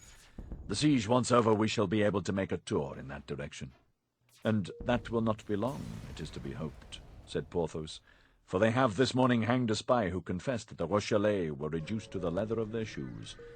Supposing that after having eaten the leather they eat the soles, I cannot see much that is left unless they eat one another. Poor fools, said Athos, emptying a glass of excellent Bordeaux wine, which, without having at that period the reputation it now enjoys, merited it no less. Poor fools! As if the Catholic religion was not the most advantageous and the most agreeable of all religions. All the same, resumed he, after having clicked his tongue against his palate, they are brave fellows. But what the devil are you about, Aramis? Continued Athos. Why, you are squeezing that letter into your pocket. Yes, said D'Artagnan. Athos is right. It must be burned. And yet if we burn it, who knows whether Monsieur Cardinal has not a secret to interrogate ashes? He must have one, said Athos. What will you do with the letter, then? Asked Porthos. Come here, Grimaud, said Athos. Grimaud rose and obeyed. As a punishment for having spoken without permission, my friend, you will please to eat this piece of paper. Then, to recompense you for the service you will have rendered us, you shall afterward drink this glass of wine. First, here is the letter. Eat heartily. Grimaud smiled, and with his eyes fixed upon the glass which Athos held in his hand, he ground the paper well between his teeth, and then swallowed it. Bravo, Monsieur Grimaud, said Athos. And now take this. That's well. We dispense with your saying grace. Grimaud silently swallowed the glass of Bordeaux wine, but his eyes, raised toward heaven during this delicious occupation, spoke a language which, though mute, was not the less expressive. And now, said Athos, unless Monsieur Cardinal should form the ingenious idea of ripping up Grimaud, I think we may be pretty much at our ease respecting the letter. Meantime, his Eminence continued his melancholy ride, murmuring between his moustaches, These 4 men must positively be mine. Chapter 52. Captivity, the first day. Let us return to Milady, whom a glance thrown upon the coast of France has made us lose sight of for an instant. We shall find her still in the despairing attitude in which we left her, plunged in an abyss of dismal reflection, a dark hell at the gate of which she has almost left hope behind, because for the first time she doubts, for the first time she fears. On 2 occasions her fortune has failed her. On 2 occasions she has found herself discovered and betrayed, and on these 2 occasions it was to one fatal genius, sent doubtlessly by the Lord to combat her, that she has succumbed. D'Artagnan has conquered her, that invincible power of evil. He has deceived her in her love, humbled her in her pride, thwarted her in her ambition, and now he ruins her fortune, deprives her of liberty, and even threatens her life. Still more, he has lifted the corner of her mask, that shield with which she covered herself and which rendered her so strong. D'Artagnan has turned aside from Buckingham, whom she hates as she hates everyone she has loved, the tempest with which Richelieu threatened him in the person of the Queen. D'Artagnan has passed himself upon her as De Ward, for whom she had conceived one of those tiger-like fancies common to women of her character. D'Artagnan knows that terrible secret which she has sworn no one shall know without dying. In short, at the moment in which she has just obtained from Richelieu a carte blanche, by the means of which she is about to take vengeance on her enemy, this precious paper is torn from her hands, and it is D'Artagnan who holds her prisoner and is about to send her to some filthy Botany Bay, some infamous Tyburn of the Indian Ocean. All this she owes to D'Artagnan, without doubt, from whom can come so many disgraces, heaped upon her head, if not from him. He alone could have transmitted to Lord de Winter all these frightful secrets which he has discovered, one after another, by a train of fatalities. He knows her brother-in-law. He must have written to him. What hatred she distills, motionless with her burning and fixed glances, in her solitary apartment, how well the outbursts of passion which at times escape from the depths of her chest with her respiration accompany the sound of the surf which rises, growls, roars, and breaks itself like an eternal and powerless despair against the rocks on which is built this dark and lofty castle. How many magnificent projects of vengeance she conceives by the light of the flashes which her tempestuous passion casts over her mind against Madame Bonacieux, against Buckingham, but above all against D'Artagnan, projects lost in the distance of the future.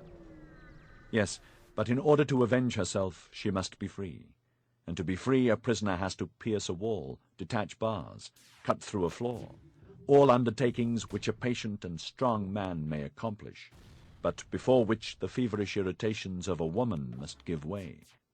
Besides, to do all this time is necessary, months, years, and she has 10 or 12 days, as Lord de Winter, her fraternal and terrible jailer, has told her. And yet, if she were a man, she would attempt all this, and perhaps might succeed. Why then did heaven make the mistake of placing that man-like soul in that frail and delicate body? The first moments of her captivity were terrible.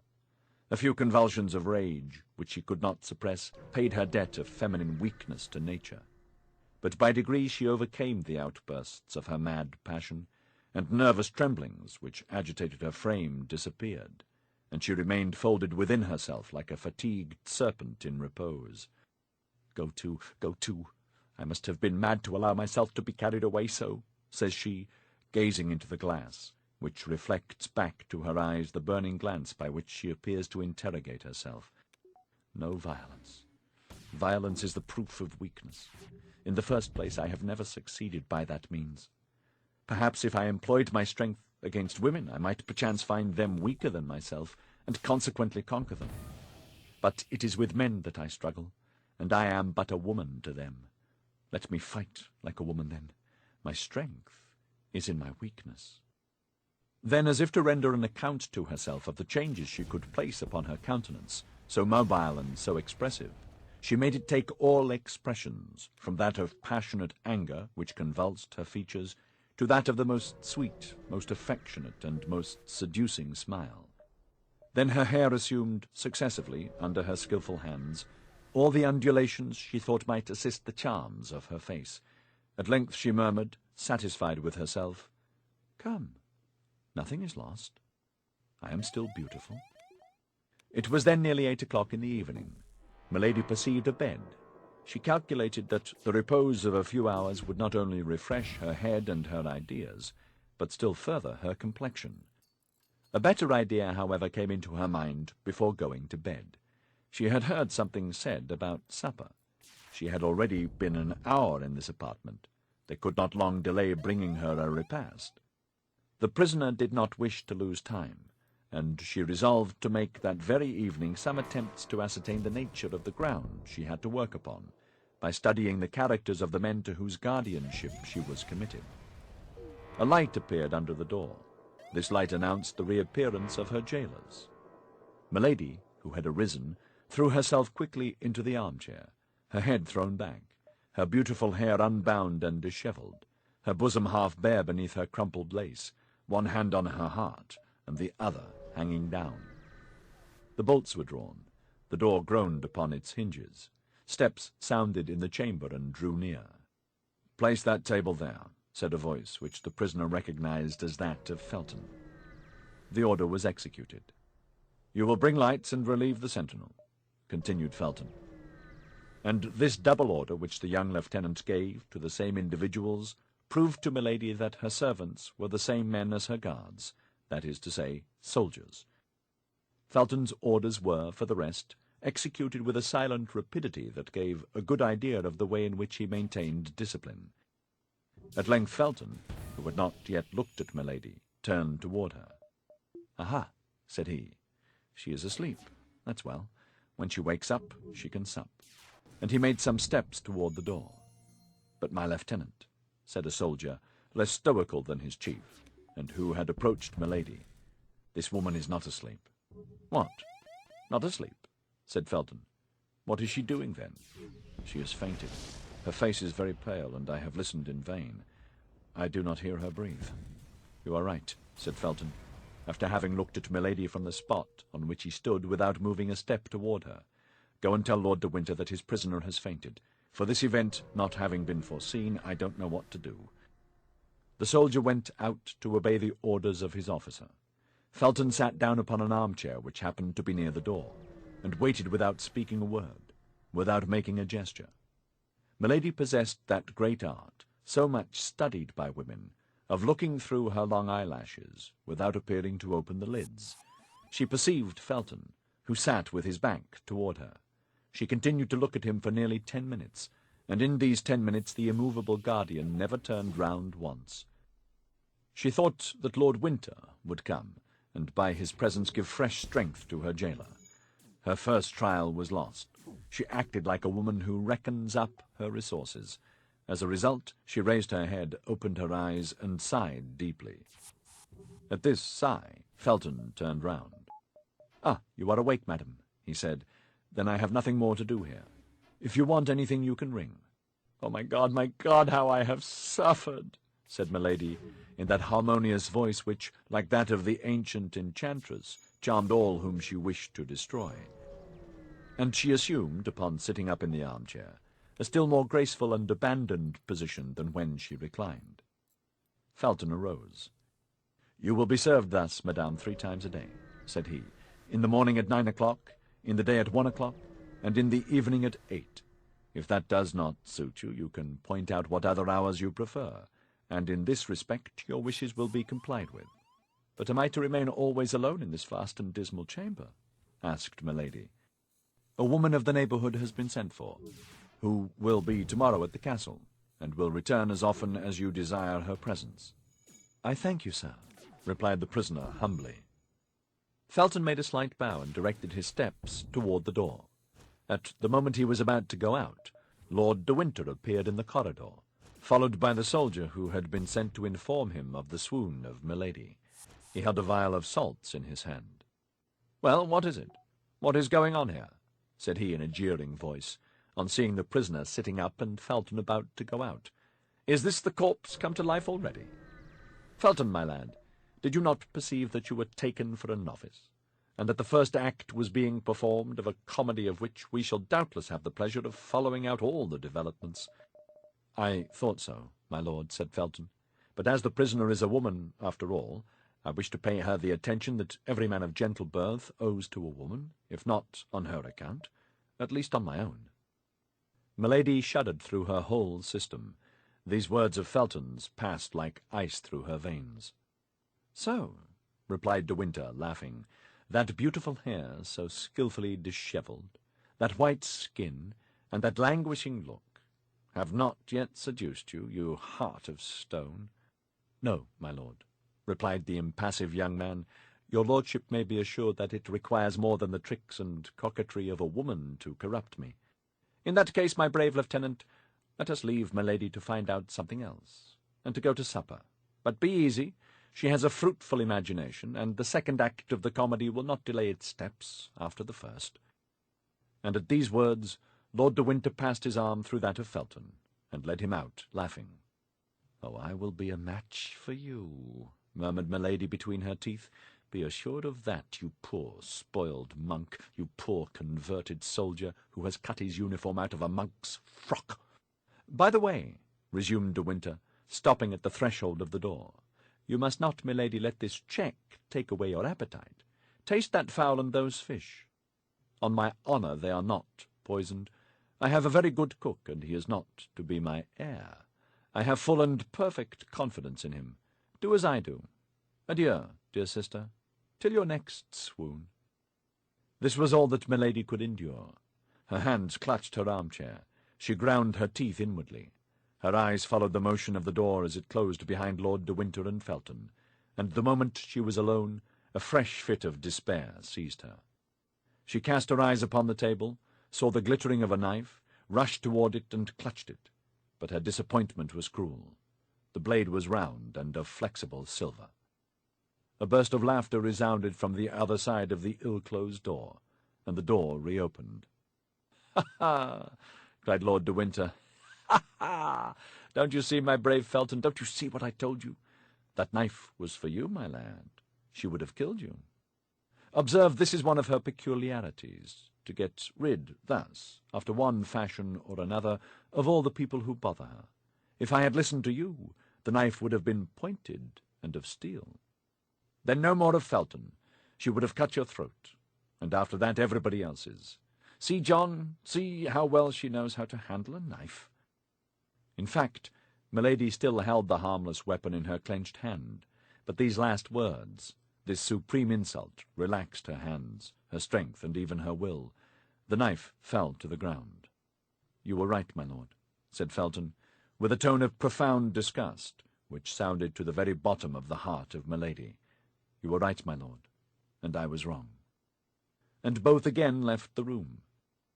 But this time Milady lent a more attentive ear than the first, and she heard their steps die away in the distance of the corridor. "I am lost," murmured she. "I am lost. I am in the power of men upon whom I can have no more influence than upon statues of bronze or granite. They know me by heart, and are steel against all my weapons. It is, however, impossible that this should end as they have decreed." In fact, as this last reflection indicated, this instinctive return to hope, sentiments of weakness or fear did not dwell long in her ardent spirit. Milady sat down to table, ate from several dishes, drank a little Spanish wine, and felt all her resolution return. Before she went to bed she had pondered, analyzed, turned on all sides, examined on all points the words, the steps, the gestures, the signs, and even the silence of her interlocutors. And of this profound, skilful, and anxious study, the result was that Felton, everything considered, appeared the more vulnerable of her two persecutors. One expression above all recurred to the mind of the prisoner. "If I had listened to you," Lord de Winter had said to Felton. Felton then had spoken in her favour, since Lord de Winter had not been willing to listen to him. "Weak or strong," repeated Milady, "that man has then a spark of pity in his soul. Of that spark I will make a flame that shall devour him. As to the other, he knows me, he fears me, and he knows what he has to expect of me if ever I escape from his hands. It is useless then to attempt anything with him. But Felton, that's another thing. He is a young, ingenuous, pure man who seems virtuous. Him there are means of destroying." And Milady went to bed and fell asleep with a smile upon her lips. Anyone who had seen her sleeping might have said she was a young girl dreaming of the crown of flowers she was to wear on her brow at the next festival. Chapter 53. Captivity. The second day. Milady dreamed that she at length had D'Artagnan in her power, that she was present at his execution, and it was the sight of his odious blood flowing beneath the axe of the headsman which spread that charming smile upon her lips. She slept as a prisoner sleeps, rocked by his first hope. In the morning, when they entered her chamber, she was still in bed. Felton remained in the corridor. He brought with him the woman of whom he had spoken the evening before, and who had just arrived. This woman entered, and approaching Milady's bed, offered her services. Milady was habitually pale. Her complexion might therefore deceive a person who saw her for the first time. "I am in a fever," said she. "I have not slept a single instant during all this long night. I suffer horribly. Are you likely to be more humane to me than others were yesterday? All I ask is permission to remain abed." "Would you like to have a physician called?" said the woman. Felton listened to this dialogue without speaking a word. Milady reflected that the more people she had around her, the more she would have to work upon, and Lord de Winter would redouble his watch. Besides, the physician might declare the ailment feigned, and Milady, after having lost the first trick, was not willing to lose the second. "Go and fetch a physician," said she. "What could be the good of that? These gentlemen declared yesterday that my illness was a comedy. It would be just the same today, no doubt, for since yesterday evening they have had plenty of time to send for a doctor." "Then," said Felton, who became impatient, "say yourself, madame, what treatment you wish followed." How can I tell? My God! I know that I suffer, that's all. Give me anything you like. It is of little consequence." "Go and fetch Lord de Winter," said Felton, tired of these eternal complaints. "Oh, no," cried Milady. "No, sir, do not call him, I conjure you. I am well, I want nothing. Do not call him." She gave so much vehemence, such magnetic eloquence to this exclamation, that Felton, in spite of himself, advanced some steps into the room. "He has come," thought Milady. "Meanwhile, madame, if you really suffer," said Felton, "a physician shall be sent for, and if you deceive us, well, it will be the worse for you, but at least we shall not have to reproach ourselves with anything." Milady made no reply, but, turning her beautiful head round upon her pillow, she burst into tears and uttered heart-breaking sobs. Felton surveyed her for an instant with his usual impassiveness. Then, seeing that the crisis threatened to be prolonged, he went out. The woman followed him, and Lord de Winter did not appear. "I fancy I begin to see my way," murmured Milady, with a savage joy, burying herself under the clothes to conceal from anybody who might be watching her this burst of inward satisfaction. 2 hours passed away. "Now it is time that the malady should be over," said she. "Let me rise and obtain some success this very day. I have but 10 days, and this evening 2 of them will be gone." In the morning, when they entered Milady's chamber, they had brought her breakfast. Now, she thought, they could not long delay coming to clear the table, and that Felton would then reappear. Milady was not deceived. Felton reappeared, and without observing whether Milady had or had not touched her repast, made a sign that the table should be carried out of the room, it having been brought in ready spread. Felton remained behind. He held a book in his hand. Milady, reclining in an armchair near the chimney, beautiful, pale, and resigned, looked like a holy virgin awaiting martyrdom. Felton approached her and said, "Lord de Winter, who is a Catholic, like yourself, madame, thinking that the deprivation of the rites and ceremonies of your church might be painful to you, has consented that you should read every day the ordinary of your Mass, and here is a book which contains the ritual." At the manner in which Felton laid the book upon the little table near which Milady was sitting, at the tone in which he pronounced the 2 words, "your Mass," at the disdainful smile with which he accompanied them, Milady raised her head and looked more attentively at the officer. By that plain arrangement of the hair, by that costume of extreme simplicity, by the brow polished like marble and as hard and impenetrable, she recognized one of those gloomy Puritans she had so often met, not only in the court of King James, but in that of the King of France, where, in spite of the remembrance of the St. Bartholomew, they sometimes came to seek refuge. She then had one of those sudden inspirations which only people of genius receive in great crises, in supreme moments which are to decide their fortunes or their lives. Those 2 words, "your Mass," and a simple glance cast upon Felton, revealed to her all the importance of the reply she was about to make, but with that rapidity of intelligence which was peculiar to her, this reply, ready arranged, presented itself to her lips. "Aye," said she with an accent of disdain, in unison with that which she had remarked in the voice of the young officer. "Aye, sir, my mass. Lord de Winter, the corrupted Catholic, knows very well that I am not of his religion, and this is a snare he wishes to lay for me." "And of what religion are you, then, madame?" asked Felton, with an astonishment which, in spite of the empire he held over himself, he could not entirely conceal. "I will tell it," cried Milady, with a feigned exultation, "on the day when I shall have suffered sufficiently for my faith." The look of Felton revealed to Milady the full extent of the space she had opened for herself by this single word. The young officer, however, remained mute and motionless. His look alone had spoken.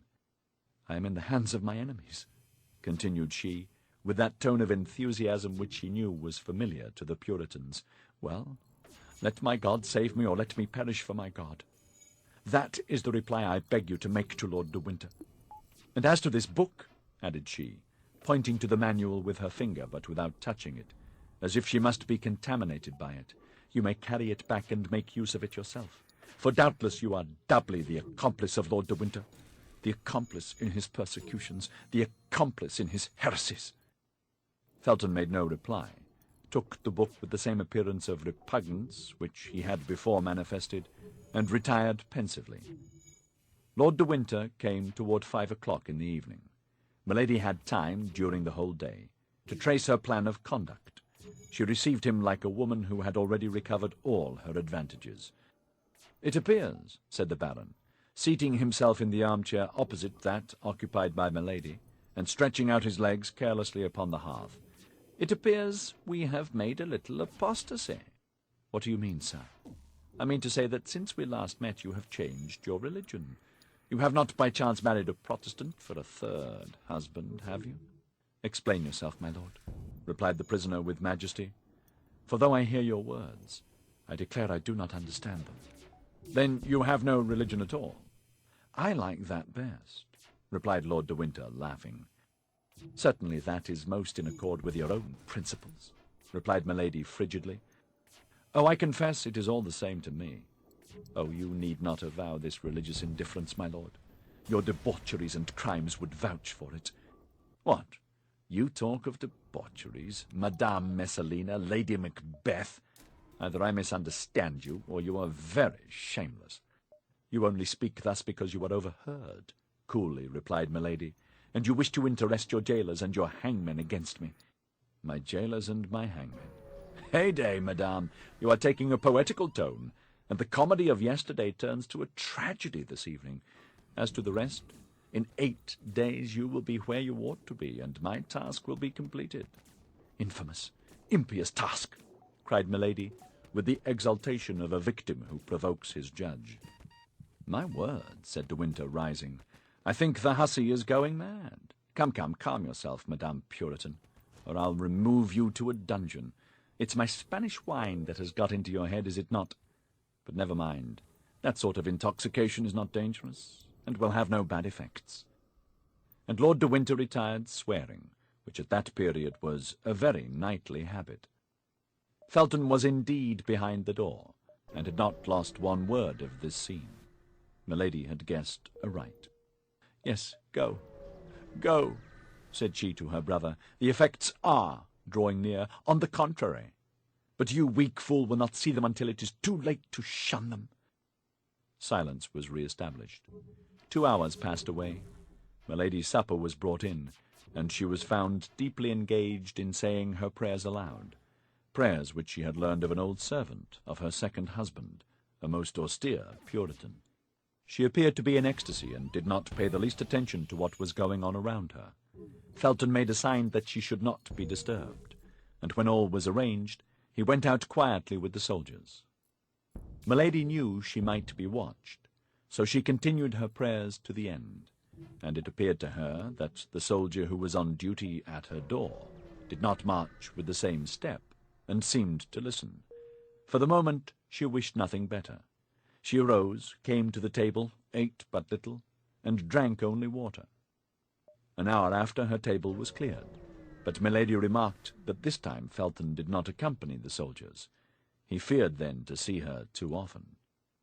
She turned toward the wall to smile, for there was in this smile such an expression of triumph that this smile alone would have betrayed her.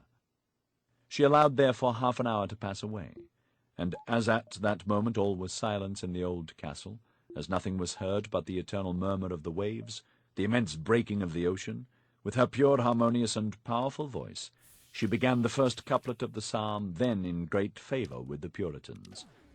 Thou leavest thy servants, Lord, to see if they be strong, but soon thou dost afford thy hand to lead them on. These verses were not excellent, very far from it, but, as it is well known, the Puritans did not pique themselves upon their poetry. While singing, Milady listened. The soldier on guard at her door stopped, as if he had been changed into stone. Milady was then able to judge of the effect she had produced. Then she continued her singing, with inexpressible fervour and feeling. It appeared to her that the sounds spread to a distance beneath the vaulted roofs, and carried with them a magic charm to soften the hearts of her jailers. It, however, likewise appeared that the soldier on duty, a zealous Catholic no doubt, shook off the charm, for through the door he called, "Hold your tongue, madame! Your song is as dismal as a de profundis, and if besides the pleasure of being in garrison here we must hear such things as these, no mortal can hold out." "Silence!" then exclaimed another stern voice, which Milady recognized as that of Felton. "What are you meddling with, stupid? Did anybody order you to prevent that woman from singing? No. You were told to guard her, to fire at her if she attempted to fly. Guard her. If she flies, kill her. But don't exceed your orders." An expression of unspeakable joy lightened the countenance of Milady, but this expression was fleeting as the reflection of lightning. Without appearing to have heard the dialogue, of which she had not lost a word, she began again, giving to her voice all the charm, all the power, all the seduction the demon had bestowed upon it. For all my tears, my cares, my exile and my chains, I have my youth, my prayers, and God, who counts my pains. Her voice, of immense power and sublime expression, gave to the rude, unpolished poetry of these psalms a magic and an effect which the most exalted Puritans rarely found in the songs of their brethren, and which they were forced to ornament with all the resources of their imagination. Felton believed he heard the singing of the angel who consoled the 3 Hebrews in the furnace. Milady continued, "One day our doors will ope, with God come our desire, and if betrays that hope, to death we can aspire." This verse, into which the terrible enchantress threw her whole soul, completed the trouble which had seized the heart of the young officer. He opened the door quickly, and Milady saw him appear, pale as usual, but with his eye inflamed and almost wild. "Why do you sing thus, and with such a voice?" said he. "Your pardon, sir," said Milady with mildness. "I forgot that my songs are out of place in this castle. I have perhaps offended you in your creed, but it was without wishing to do so, I swear. Pardon me, then, a fault which is perhaps great, but which certainly was involuntary." Milady was so beautiful at this moment, the religious ecstasy in which she appeared to be plunged gave such an expression to her countenance, that Felton was so dazzled that he fancied he beheld the angel whom he had only just before heard. Yes, said he, "you disturb, you agitate the people who live in the castle." The poor, senseless young man was not aware of the incoherence of his words, while Milady was reading with her lynx's eyes the very depths of his heart. "I will be silent, then," said Milady, casting down her eyes with all the sweetness she could give to her voice, with all the resignation she could impress upon her manner. No, madame," said Felton, "only do not sing so loud, particularly at night." And at these words Felton, feeling that he could not long maintain his severity toward his prisoner, rushed out of the room. "You have done right, Lieutenant," said the soldier. "Such songs disturb the mind, and yet we become accustomed to them. Her voice is so beautiful." Chapter 54. Captivity, the 3rd day. Felton had fallen, but there was still another step to be taken. He must be retained, or rather he must be left quite alone, and Milady but obscurely perceived the means which could lead to this result. Still more must be done. He must be made to speak in order that he might be spoken to, for Milady very well knew that her greatest seduction was in her voice, which so skilfully ran over the whole gamut of tones from human speech to language celestial. Yet in spite of all this seduction, Milady might fail, for Felton was forewarned, and that against the least chance. From that moment she watched all his actions, all his words, from the simplest glance of his eyes to his gestures, even to a breath that could be interpreted as a sigh. In short, she studied everything as a skilful comedian does, to whom a new part has been assigned in a line to which he is not accustomed. Face to face with Lord de Winter, her plan of conduct was more easy. She had laid that down the preceding evening, to remain silent and dignified in his presence, from time to time to irritate him by affected disdain, by a contemptuous word, to provoke him to threats and violence which would produce a contrast with her own resignation. Such was her plan. Felton would see all. Perhaps he would say nothing, but he would see. In the morning Felton came as usual, but Milady allowed him to preside over all the preparations for breakfast without addressing a word to him. At the moment when he was about to retire, she was cheered with a ray of hope, for she thought he was about to speak. But his lips moved without any sound leaving his mouth, and making a powerful effort to control himself, he sent back to his heart the words that were about to escape from his lips, and went out. Toward midday, Lord de Winter entered. It was a tolerably fine winter's day, and a ray of that pale English sun which lights but does not warm came through the bars of her prison. Milady was looking out at the window, and pretended not to hear the door as it opened. "Aha!" said Lord de Winter. "After having played comedy, after having played tragedy, we are now playing melancholy?"